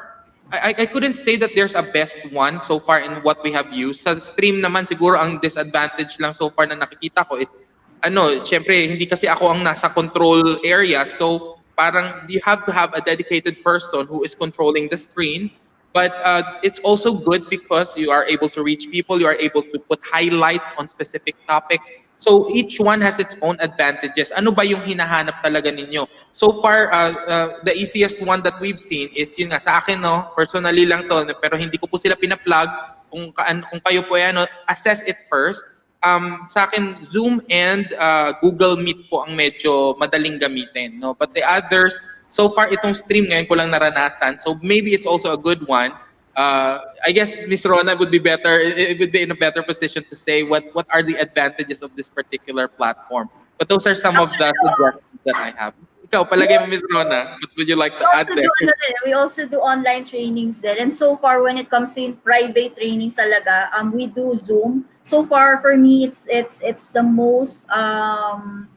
the most stable, and siya rin yung may pinakamaraming functions na talagang magagamit mo for trainings. Like for example, it has breakout rooms. If you want to divide the whole team into different groups, you can have breakout rooms. You can do polls. You can make sure na ikaw lang yung nag-share. You can make sure that everyone has their cam on para makita mo kung talagang if they're there, if they're participative, or baka inaantok na. So you still have some semblance of that non-verbal communication that we as trainers really need to make sure na talagang nahi-hit natin kung ano man yung mga topics or points na talaga interesting for the listeners, for the attendees. So sa akin, for private training, Zoom talaga. Now, if you're going to do like something like this, it's a free webinar, anyone can join. But it's kind of one way kasi most of the communication is coming from us, going to them, and although they do provide comments and questions in our comment section, hindi naman siya talaga ganun ka-interactive as what you would expect in a private training. Now, if yung mga ganung session lang naman, I think StreamYard would be a good solution if you just want some sort of ikaw lang yung nagsasalita. But if you have the budget for it, there are a lot of learning management systems or LMS available online right now that you can really make use of to make sure na yung from registration to the generation of the certificates and everything.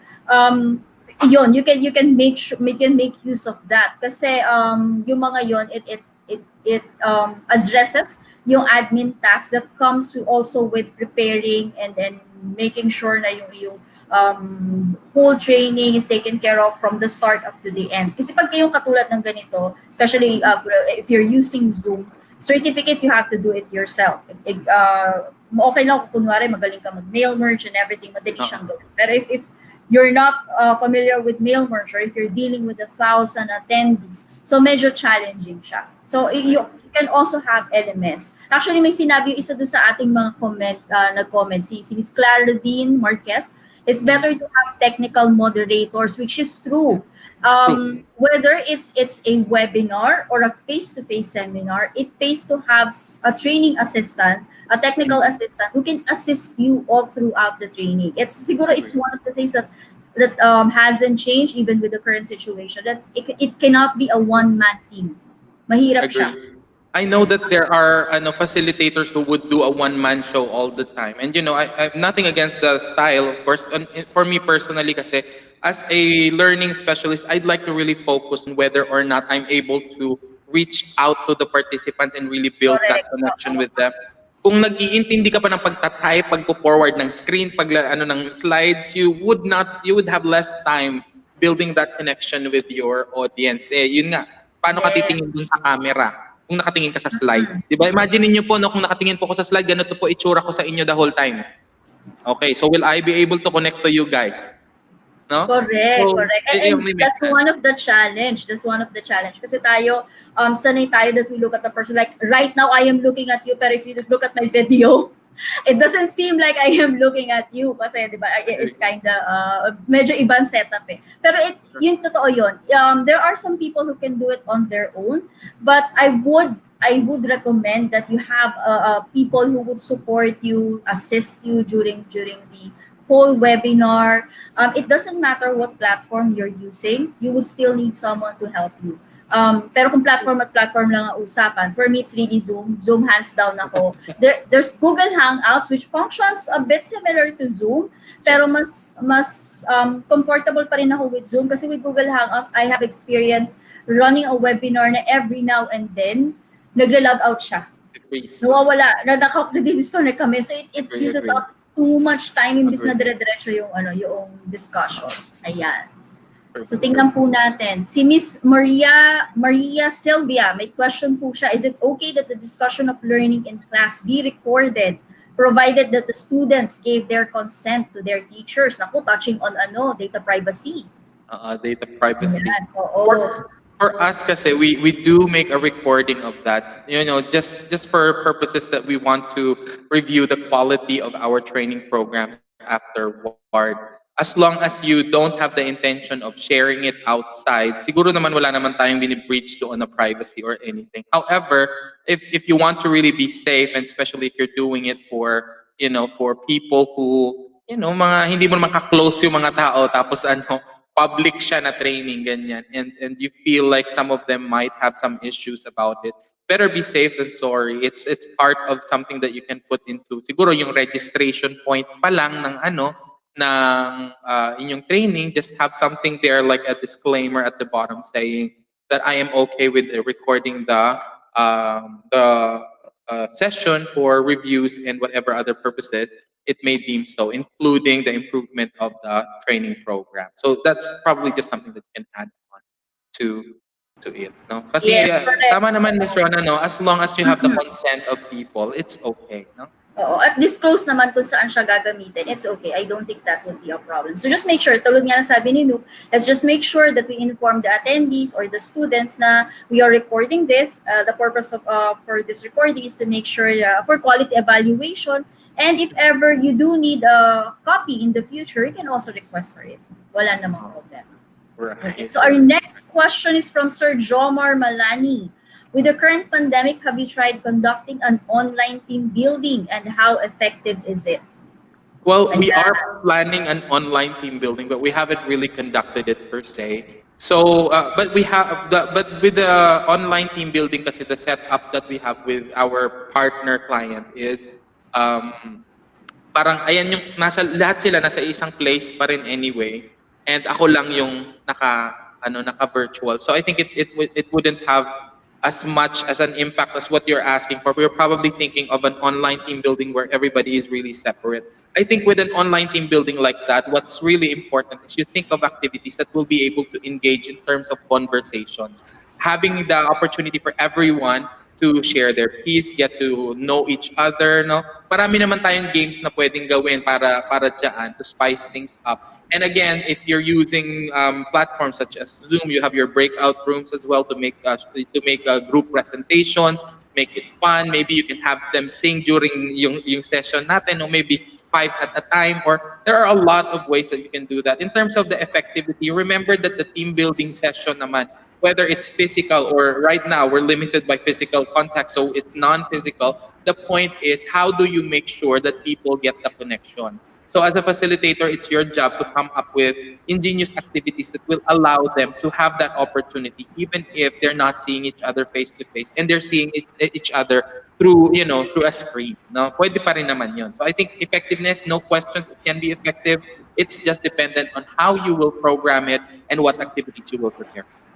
And of course, it goes without saying that you have to make sure that you're really targeting kung ano ba talaga yung reason for the team building. Kasi even if you're doing an online team building or a face-to-face team building, babalik ka pa rin doon sa basics when it comes to learning and development. You have to make sure that you know why you're doing it in the first place. Kasi if you're doing it just for the heck of doing it, walang ma-address, diba? Kumbaga, naglaro lang kayo, masaya kayo for a specific period of time. Pero after that, did you actually build the team? So you Right, have to right. make sure first, why do you need to do that? When you know why you need to do that, then you can start working on what you need to do, what should be the topics that will be included, how you're going to do everything, how you're going to do the whole program. Yun yung Exactly. mga kapag-ensure ng effectivity ng training nyo. Ayan. Pag ano yan, pag wala kang goal, hindi mo alam kung ano yung rason at nagti-team building ka at hindi mo iniikot doon yung activities Yes. mo, better na lang, mag-inuman ka na lang. Inuman, no? Ayan na. Oo, di ba? Nandoon If kayo gusto lahat. nyo lang naman is, oo, if gusto nyo lang naman is yung masaya, if catch up with one another, then di ba, inuman na lang. Instead of gagastos ka pa ng bongga, at least yung inuman, kanya-kanyang beer na kayo.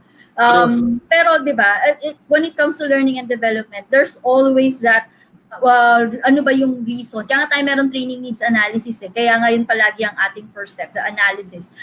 Kasi kailangan nating malaman, ano ba yung kailangan natin i-address? Why are we doing this? And then doon tayo mag-build. Okay, so may question po si Filippo Lippi. It's hard to know your audience's reactions when speaking, like what you are doing comparing to a face-to-face or classroom setting. How do you build rapport and continuity with your talk? Ayan. Oo nga naman, hindi mo nakikita yung kausap mo. So how do you ensure that there's still rapport? I think we did a little sample kanina, no? When we were talking to each other, and sabi ko, sige nga po, kung ready kayo, amen nga po lahat. And a lot of people were actually typing amen. It's a very good way that you would be able to get that, because people can't do real-time reaction. But at least if you simplify what you're expecting from them, just to validate if they're still with you, that would be a really good way of doing that. You know, katulad nga po, sabi ko, o mapapa 15-minute break ako, no? So naglagay ako ng timer doon na 15 minutes, magka-countdown yon. By the moment that the countdown goes to 0, mauunang mag-on po ang aking microphone.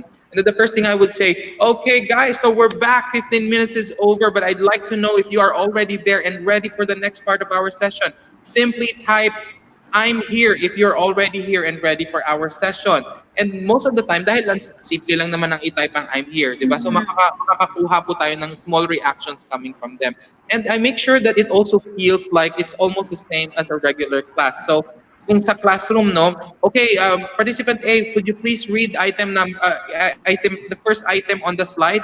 I would also do the same using a virtual session. And how I would do that is I would get my iPad so that, and this is a very good tool, no? Kahit hindi naman po iPad, kahit naman po anong meron ka na tool, no? Whatever tool that I have, in order for me to see the participants, sometimes I would tell them, kasi po sa Zoom, meron silang reaction tab. So, okay, so if you agree to that, I would like to see some likes on the screen right now. I'm looking at my screen, so I'd like to see some likes. Do I see some likes? Okay, a few seconds. All right, there you go. I have 3 likes right here. Tatlo lang ba ang nag-agree? Kayo lang po ba? Okay, there you go. I have 7. Good job. Thank you so much.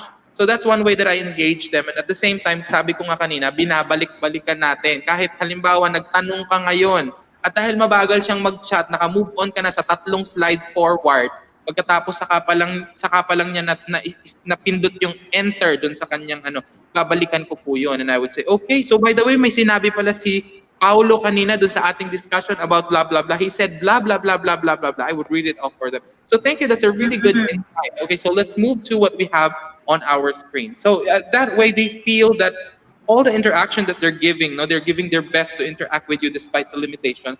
It's still being acknowledged and, all the effort is there. So sila rin, binavalue rin nila pabalik yung effort mo and they will be keeping their attention to you all the time, no?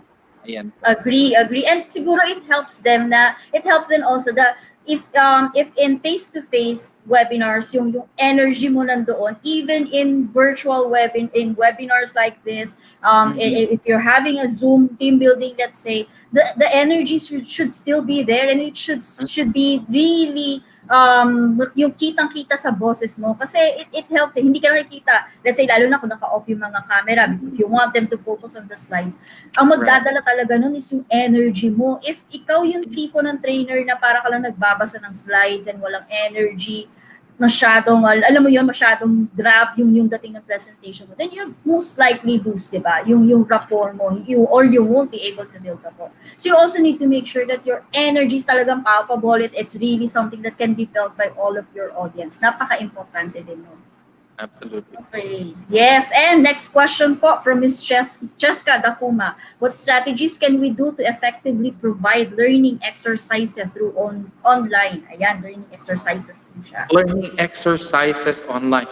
Fundamentally kasi hindi naman po nag-change yung ating mga learning exercises because if you want group activities, there are options for our platforms to do group activities, group brainstorming. If you want the class to share something through on the board, no? So kung dati ginagawa natin physical board, now there's also a whiteboard tool right there that is available. In fact, actually ngayon now that I have been doing this for several months now, I feel like there's actually a lot more that you can do. In terms of discussion, pareho pa rin naman siya. Pwede mo pa rin silang pagbasahin. I think it's all about, personally, I think what I've seen as the challenge really is that some people will be using a cell phone. And that's fine, no, for most of the cases. Pero limited rin po yung mga interaction options sa cell phone. Most of the time, when I do my e-workshop, I would tell them, guys, this is an e-workshop or e-workshop kasi tawag namin sa Competent with the webinars, no, because it's an actual workshop where in that session you will do exactly what you will be doing in a classroom setting, except that you're in the comfort of your own home. So if I say this is a technical writing session, I would ask you to do some technical writing on at home. And then afterward, you will have to share it with the class. I will allocate a time for that so that we can show it on the screen. Most of the platforms have an option to share screen anyway. So kung ano man yung type mo sa Word document mo, makikita rin ng lahat. Explain mo sa amin kung anong nangyayari. Perhaps now it's more of mas maraming individualized na approaches. So ang ginagawa ko, sometimes hindi mo naman makukuhang lahat, everyone mapag-recite, no? So I would go through a series where one person, then the next, parang may listahan po ako para hindi ko Mhm. na out ang kahit isang participant. Hindi kasi katulad dati kung sino ang bibo, yun na ang tawagin mo, no? So wala na pong ganun masyado.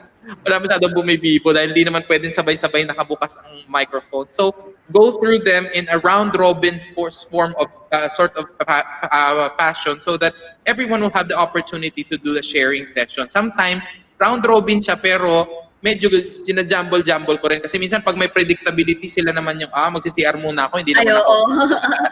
no? So kailangan pa rin nandoon yung presence of mind natin in making sure that we look through those possibilities. But in terms of activities, it's pretty much the same. It's just that we have to find out how our platform can achieve that particular kind of activity. Kasi halos lahat merong equivalent po.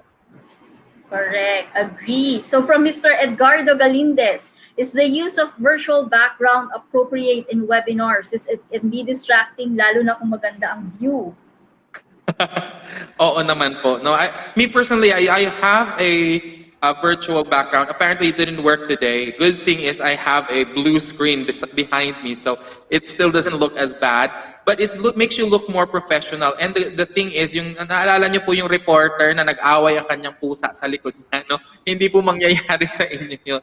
Kasi po nakakahiya po talaga if there's anything that is going on. Sa akin nga po, di ba, there was even a time, and this is true, syempre naka green screen ako, and this is up and running, and then we have virtual background, and I was talking and blah and blah and blah, biglang nalaglag tong tong behind was revealed.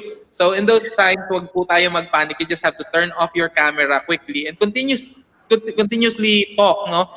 Engage the participants through your discussion point. Ayusin mo na yan. Or syempre kung may technical assistance ka, again, suggested natin yon. Sila ang pag-ayusin po natin ng nasa behind.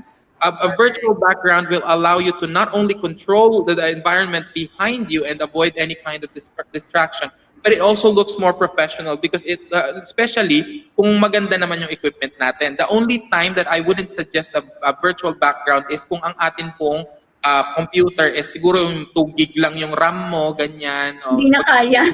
Hindi kakayanin ng virtual background, no? But whenever you can, at least 4 gig of RAM is good, but higher is always better, no?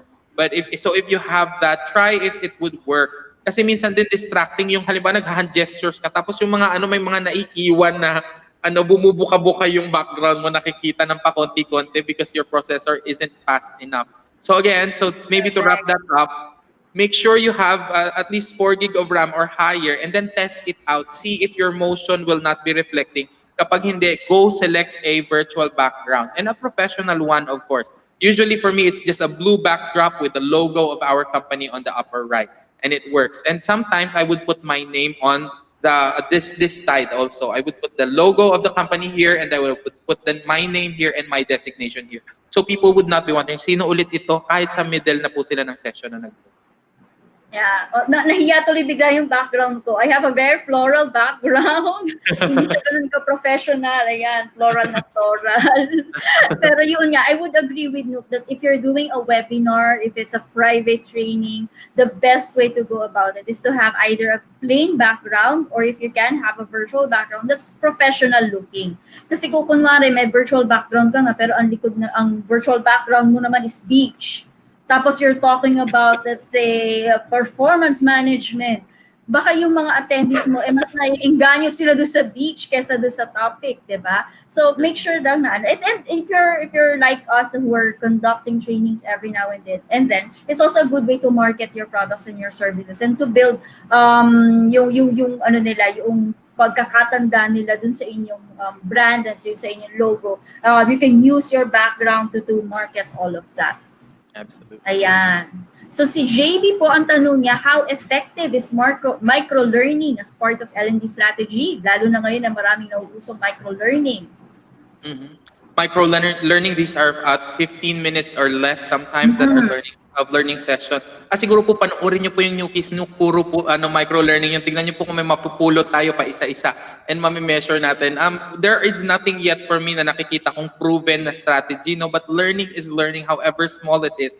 And it doesn't matter the amount of time that you spend. What matters is the recall and the strategy of how you would be providing that information to either your viewers, your learners, o kung ano man po ang tawag natin dyan, no? Kasi po kami kahit sa BPO, we have 15-minute sessions na nagte-training po kami on how they can say their piece better, how they can say their parang yung mga usual nilang conversations, how to build better rapport, how to do small talk. And even if these are 15-minute session, if they pick one or two things and you get to see it applied in real life, then that's already good. Now, I know that's a challenge right now for us that we don't have any means of applying. What we can do as learners is go back, or I mean, as learning specialists, is go back to our learners and ask them, so how were you able to apply some of the learnings that you have picked up from our micro-learning last whatever day that was? And if they cannot remember anything from that micro-learning, then you know there is something wrong with your micro-learning. You probably have to work on making it better. That's it. Correct. And ako ang stand ko dyan is that we have different kinds of learners. We have people who can sit down and go through 6-8 hours of learning. And there are people who are antsy kagad, so they can only sit down for, let's say, 15-20 minutes. Siguro micro-learning is for them. So it depends on the kind of attendee you have, the kind of learner that you have. They have different they have different ways of how they can absorb all of this information. So if you're doing if you're a trainer like us, if you're doing it as a business, then I would suggest that you have micro-learning and you also have this kind of webinars na talagang for 6 to 8 hours just to address the different kinds of learners that you have. Tayo naman bilang trainers, bilang learning specialists, ang end goal natin is to make sure na kung ano man yung gusto nating matutunan ng tao is talagang we deliver it to them the best way that we know how. Whether it's micro-learning, whether it's a full-fledged webinar, whether it's in module form, self-paced learning, we have to make sure that we address all of those kinds of learners. Yeah. We also have one question from Ms. Brenda. Is it possible to have technical moderators even if you are both in different locations? Iyan po ang ginawa sa ngayon ng araw po na ito ng technical team ni Uprash. So, magkaiba po kami ng lugar. I'm here in Quezon City and Uprash is somewhere in Makati nga ba? Ano, Makati, no? Wala ako sa Makati right sa Makati. now. Actually, nasa south ako ngayon. Nasa south or so. So now you know the answer. It is possible to do that. You just have to find a way to communicate with each other and, identify some verbal cues. Like, for example, earlier, as you can see, the next slide would show this. Okay, so we can now reveal the first item in the box. So mga ganyan lang yung mga verbal cues. But as long as you have that in place, then yes, it's quite easy to have moderators for technicals. Siguro para ano din, para sure kayo din na hindi kayo magkakaroon ng problems. Although Murphy's Law, if something will go wrong, it will. So, para lang at least ma-lessen nyo yung stress ng pag-handle ng mga ganitong webinars, do a technical run. Always do a technical run. Actually, even if it's a face-to-face seminar, lagi namin sinasabi ni Nuke yan, there should be a technical run para kung ano man yung mga possible problems ma-address na kagad. During the day itself, magkaroon man ng problema, hindi na ganun kadami. Diba? So, do a technical run. It's possible, Brenda, but I would suggest that you do a technical run para alam din nila kung ano yung mga rules nila.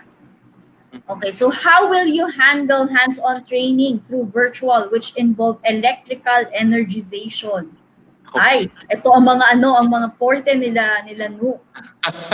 Yeah, na-mention nyo po yan. No? So it's also a challenge for us to be doing this. Actually, we are still in the process of coming up with some virtual programs that are applicable for our engineering. Kasi po, kung di po ninyo natatanong, and if you are looking for engineering trainings, we might have something cooking in place right now. So you can like our page at Competad para po pag na-launch namin, maka-join kayo sa aming training. But right now, we still don't have any way of being able to do the hands-on training. But this is something that, just a piece of something from my learning experience in the many years that I have been handling training sessions. Meron po tayo sa technical programs na tinatawag nating process. It's a 4-step process. The first step is let the participants know what it is that they need to do. Second, demo or provide a demonstration of how this needs to be done.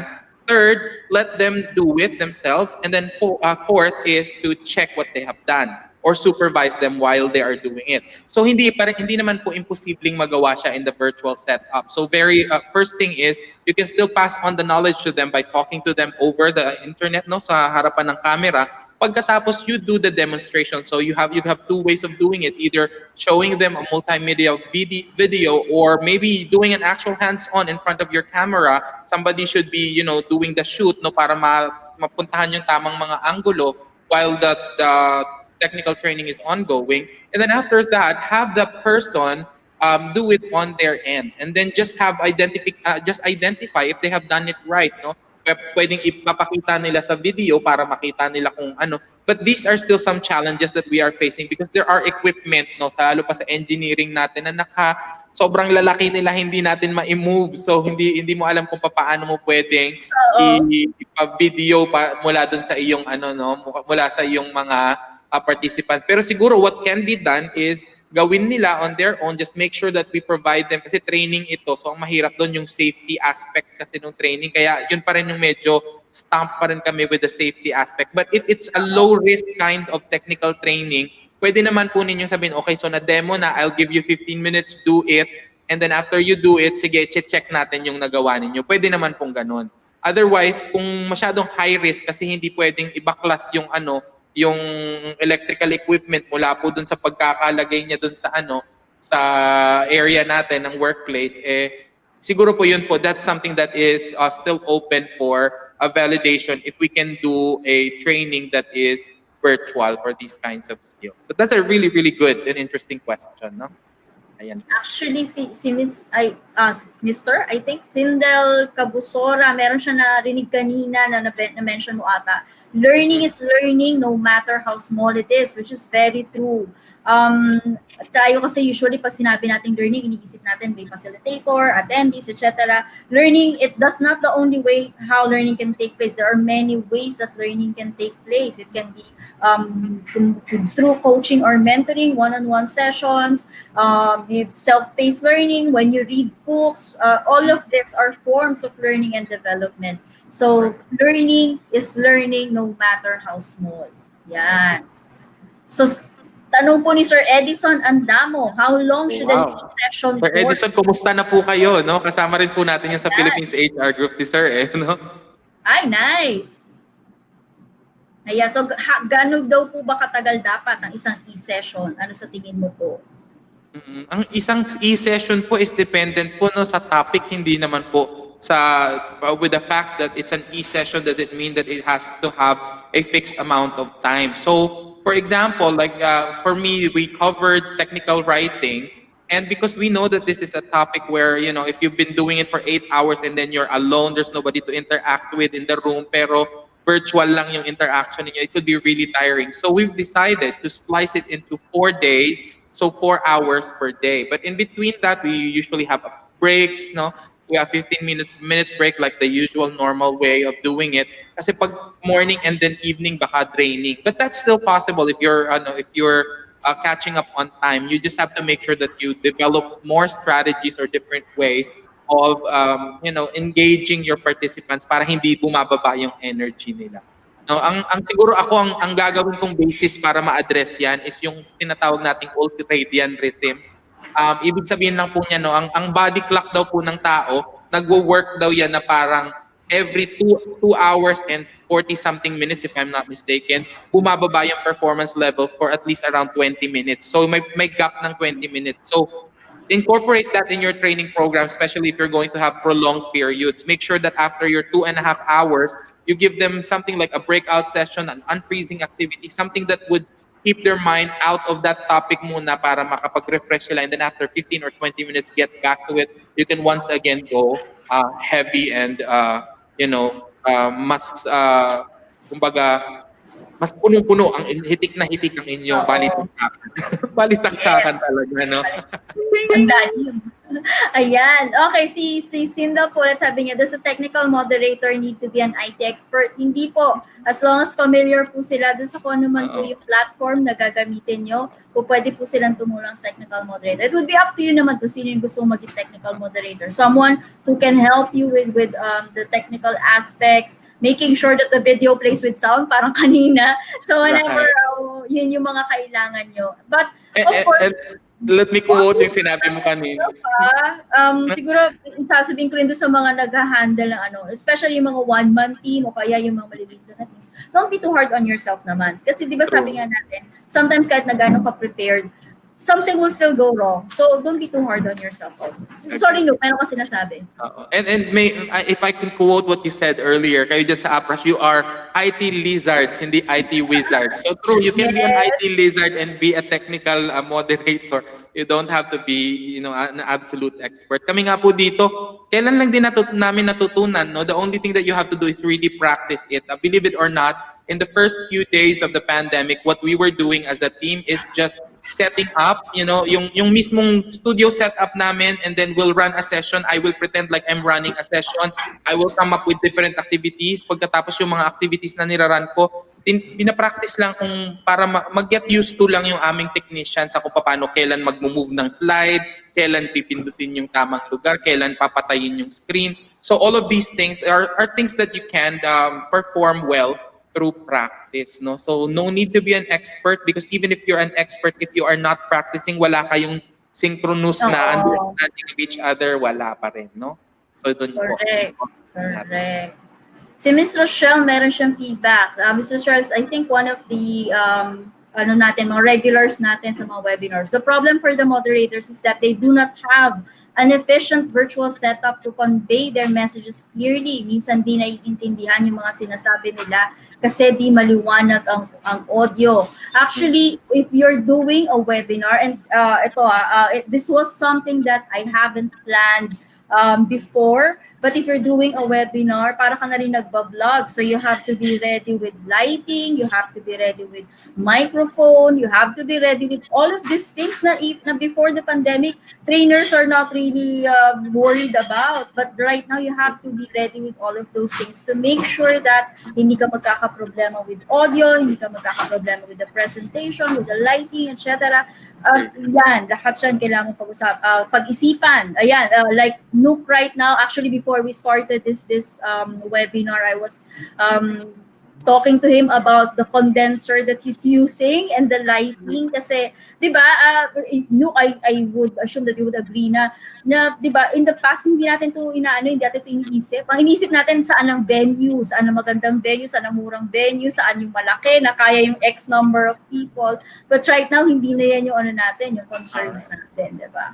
That's right. So I think what we can say about that particular topic is if you are a company and you have trainers and you want the trainers to be equipped with properly with and be enabled para makapag-run ng session smoothly, I think the company has to be helping them with a way to invest on the proper equipment that they need, the proper internet connection. Kasi kadalasan 5 Mbps. I'm not against anyone who's doing Mbps for their webinars. Pero kasi talagang naglalag po talaga siya. No? So if you want to, you need to get better internet connection than that. Your laptop has to be very decent. Your camera has to also be good. Alam niyo po, nung first sa webinars namin, tinry ko po yung camera ng aking laptop. Ang pangit niya po. So I had to use my cell phone's camera because most cell phones cameras are more advanced kaysa dun sa nandun sa ating mga laptop. So I had to experiment on all that. So imagine your employees na dati kasi hindi nila problema ito pero ngayon kailangan meron silang ganyang equipment sa bahay dahil trainer sila sa inyong company. Siguro po kailangan kahit papaano. Kasi po ito, something na natutunan ko po ito dun sa gumagawa po nung, ewan ko po kung familiar kayo dun sa application na WordPress. Hindi po sila nanibago dito po sa ating kinakaharap sa pandemic kasi even before the COVID-19 pandemic, they were all working at home. They call it not remote working. Ayaw daw nila ng remote working. Medyo not politically correct daw po yun. Ang kanilang tawag ay distributed working. So they were in different places. So they're distributed. They have different but equal in importance daw. Yun yung gusto kasi nilang ipahatid. Pero I think what I have learned from their experience is that their CEO shared na ang ginagawa nila because people need to have good cameras, need to buy lighting, need to have good internet connection is that they provided for a short period of time or for the first few periods an allowance for people to buy. And I know siguro sasabihin mo, ay suntok sa buwan yan kasi nagka-cut cost nga tayo dito sa company. Pero remember din po, nagka-cut cost tayo. Pero if it's at the stake or at the cost of the learning not being efficient, are we really putting our investment in the right places? Kasi sayang ang oras ng mga learners kung hindi nila napipick up yung dapat na tinuturo natin. So ano ba naman lang yung sabihin na natin, sige, 1,000, 500 kada buwan or whatnot. I know it's not enough, pero di itabi nila, turuan natin ng ating mga trainers, itabi nyo yan para makabili kayo ng equipment, di ba?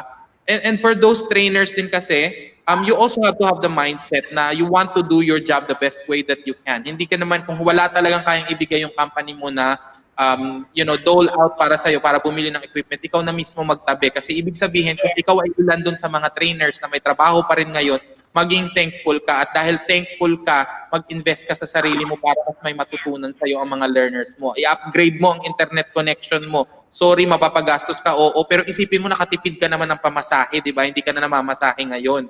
Nasa bahay ka na lang. Tsaka hindi ka na bumibili sa Starbucks dahil nanay mo na lang nagluluto ng baon mo. So lahat ng na-save mo doon, ibili mo ng something para sa learners mo. No, yun lang po ang naisip ko para dyan.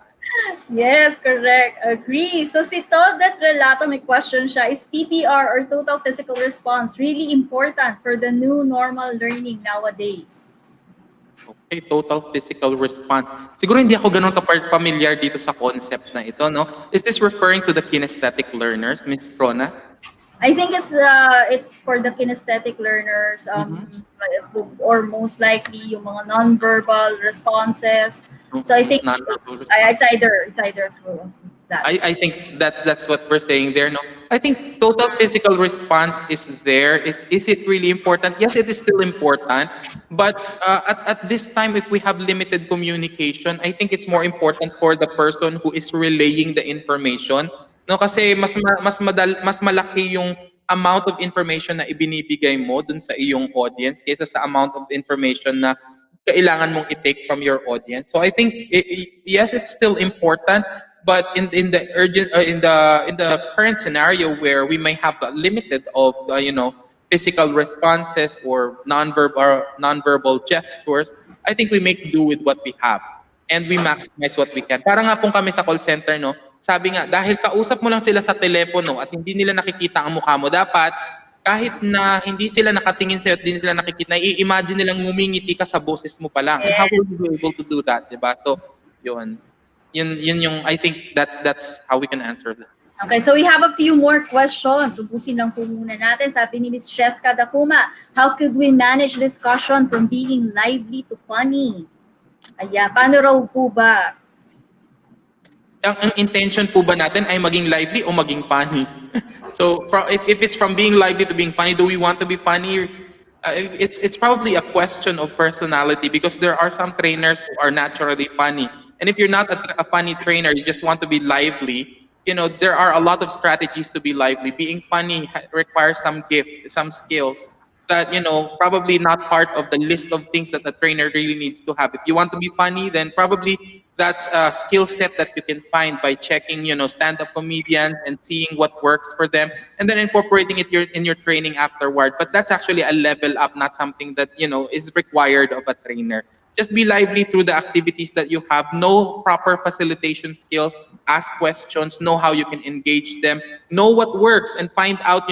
Experiment on how you can solicit responses and how you can get as immediate feedback as possible, given the limitations of a virtual learning setup. So I think yun yung sagot I think ko. it depends sa topic no? Kasi may mga topics na kahit na anong gawin mo, being funny will not fit. Like for example, if you're doing a technical training, I think it's very hard to inject humor pagdating sa mga technical training. Hindi katulad sa mga soft skills. Sa soft skills, medyo kaya pa eh. Pero pagdating sa mga technical trainings, it's hard to be funny. You just need to make sure that if you're going to be funny, you need to make sure that you've got perfect timing. Kasi baka naman you're trying to be funny, pero yung audience mo parang, ano yun? Diba? Correct. So, Correct. careful din tayo dyan, diba? We need to know how to read the room pagdating sa mga ganyang bagay. Ako Okay, so personally, pag gusto kong maging nakakatawa, Miss Rona, lalagyan ko siyempre ng canned laughter. Infectious daw ang laughter. O, di ba? Pag may ganyan, medyo natatawa na rin sila. Minsan kahit medyo corny yung mo, yung wala na silang choice, tawa na wala lang. na silang choice. Sige, natawa yung canned laughter. But I'm not suggesting that for everyone. It might not work for everyone though. Oo. Okay, isa pa po, I think it's the last question. Any advice, mga best practices po na ilang oras ba dapat yung virtual training for them not to be totally exposed sa radiation? Yes, kasi the laptops and everything will emit radiation. This is more of a scientific question na, so I don't think qualified kami ni Nuke to answer this. What we can answer siguro is yung part na talagang kung kailan mo makukuha yung attention nila. Nuke mentioned earlier about 2 hours and 40 minutes, and then after that, medyo may pagbaba na ng attention. I think as long as Mahirap naman, no? Mahirap naman, Miss Rona, yung nagpapa-training session ka tapos may Geiger Muller counter ka pa dito, tin-measure mo yung ilang isotopes na yung na pinoproduce nung nung laptop mo or what. Parang hindi nga siya possible. Oo. Siguro ang pinakamaganda lang dyan is make sure lang na yung training is hindi naman sobrang haba. I mean, if you can work in the office for 8 hours, I think that would be the maximum number of hours that you can do for your webinar. Of course, you need to make sure that you also have lunch breaks, snack breaks, para makatayo sila. Kasi it's also not good for your trainees to be sitting down all day. Syempre, nakakakain ng energy. At saka hindi rin maganda yung sedentary ka. So, the shortest that I've done actually is a half-day training. Pero minsan kasi mahirap yung half-day, lalo na pag maganda yung topic, umaabot pa rin kayo ng 6 hours. But ako personally, I try to make sure na it's between 6 to 8 hours. Hindi lalagpas doon. Anything more than that, ako mismo mapapagod na. So, yun din. Of course, kayo bilang trainers, you also have to take care of yourself. Kasi hindi rin naman, dahil sa gusto mong makapag-train, lahat sasagutin mo, hindi rin naman po pwede ng gano'n. Dapat meron din kayong hangganan ng kung hanggang saan lang kayo po pwede. Ayan. So, tama pala. Ito na yung ating last question. Ayan. So, yung mga nagtatanong po tungkol sa certificates, we already posted yung link po on where you can request for a certificate of attendance. Again po, give us about 5 to 7 working days from the date of request para ma-send po sa inyo yun. Kasi minsan po, medyo katulad ngayon, we are expecting that we're going to have to generate a lot of certificates dahil ang dami kong nakikita, the number of people watching right now is visible on my end. So I'm seeing how many people are watching us right now. And we had a very huge turnout again. So yun. So yung team po namin, medyo konti lang po kami. So medyo challenging sa amin ang mga certificates. But we would like apologize in advance if ever there are delays. But rest assured, we would be sending you the certificate of attendance po. So wag po tayong problema. Okay, so ano lang po, a few plugins lang po before we end the day. If you haven't yet, please like our page para kayo po ay updated sa ating pong mga bagong webinars, upcoming free webinars and paid webinars. Good news po, ang September po natin, meron po tayong 4. The last time I had a webinar, I mentioned that we're going to have 2 only.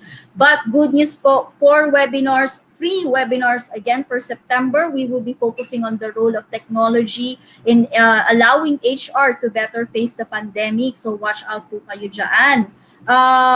Para naman po doon sa mga, sorry, tapos na tayo dito. Para naman po doon sa mga gusto pong matuto about working your way around payroll taxes. We're going to have this on September 4, 2020. Invited po kayo. You can register using this QR code, or you can head to the link, or you can open up our page and go to the event page directly, or email us at support@readyrightnow.com to request for a slot. Ito po ay paid webinar.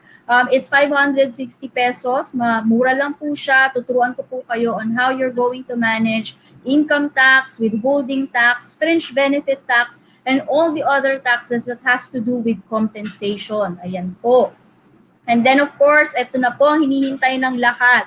If you would like to ask for certificate of attendance, ito po yung QR code. You can scan this using a QR code scanner. Huwag niyo pong basta lang kunan ng picture. Ang kailangan po niyo dyan ay QR code scanner para po inyo po makita yung registration form po.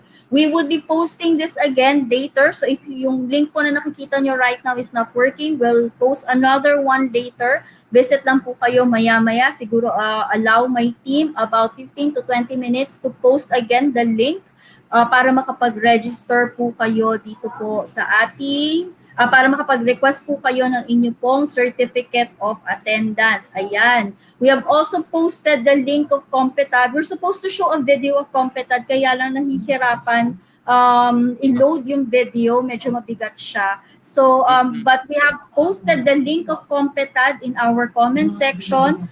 Competad is also tagged as one of our co-sponsors for this webinar. If you're looking for a training and development provider, specifically for technical trainings, pwede po kayong pumunta dyan sa link na yan. Hanapin nyo na lang po sa ating comment section. We'll also try to have it posted again later. If you would want to know more about recruitment and selection during the new normal or during the current situation that we have, they have an upcoming webinar po of Nuke. Siguro, mas maganda if you can let them know. Kailan po ulit yung date nito? September, actually, hindi ko masyadong memorize sa dami rin ng mga sessions namin. I think this is September 12 and 13, kung di ako nagkakamali. And this is a 3-hour session, 2 days po siya. 1399 lang po ang ating magiging fee for the first 10 participants who will register. Ang normal price po niyan is 1899. So grab that opportunity as soon as possible. You have also available CPD points for anyone who is a psychometrician that will be attending the session. So alam ko po medyo mahirap mag-ipon ng CPD points at this time of the pandemic, but this is a very good opportunity for you na kung saan hindi naman po pera-pera ang usapan. Kasi sa iba, namamahal na nila ng todo-todo yan dahil alam nilang merong makukuha points. But here, we want you to really have the competitive advantage. So we want you to really learn from the sessions instead of just really focusing on the CPD. Parang bonus na lang po na gusto naming ibigay yan para sa kanila.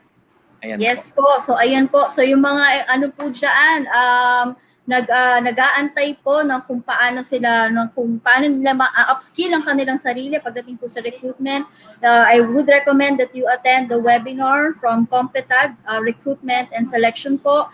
It would be facilitated by Mitch Morales, one of our esteemed colleagues when it comes to HR. Kasama po namin yan sa Philippines HR Group, and is one of our most active volunteer po. Kaya sure na sure po kami na kayo po ay maraming matututunan. And Nuke and I are one in making sure that we really provide quality training for everyone. We also have one announcement for those who are attending the HR Bootcamp and those who have attended previously in HR Bootcamp. Good news po, AHRP is open again. We would be doing this online. So kung kayo po ay gusto magkaroon ng AHRP sa dulo ng inyong pangalan. AHRP po, hindi po si HRP. Si AHRP po is for those who are new to the HR profession or for those who are still students. You can take advantage of this one. Kami po ay inallow na po for online na training po or online na session po for the AHRP certification.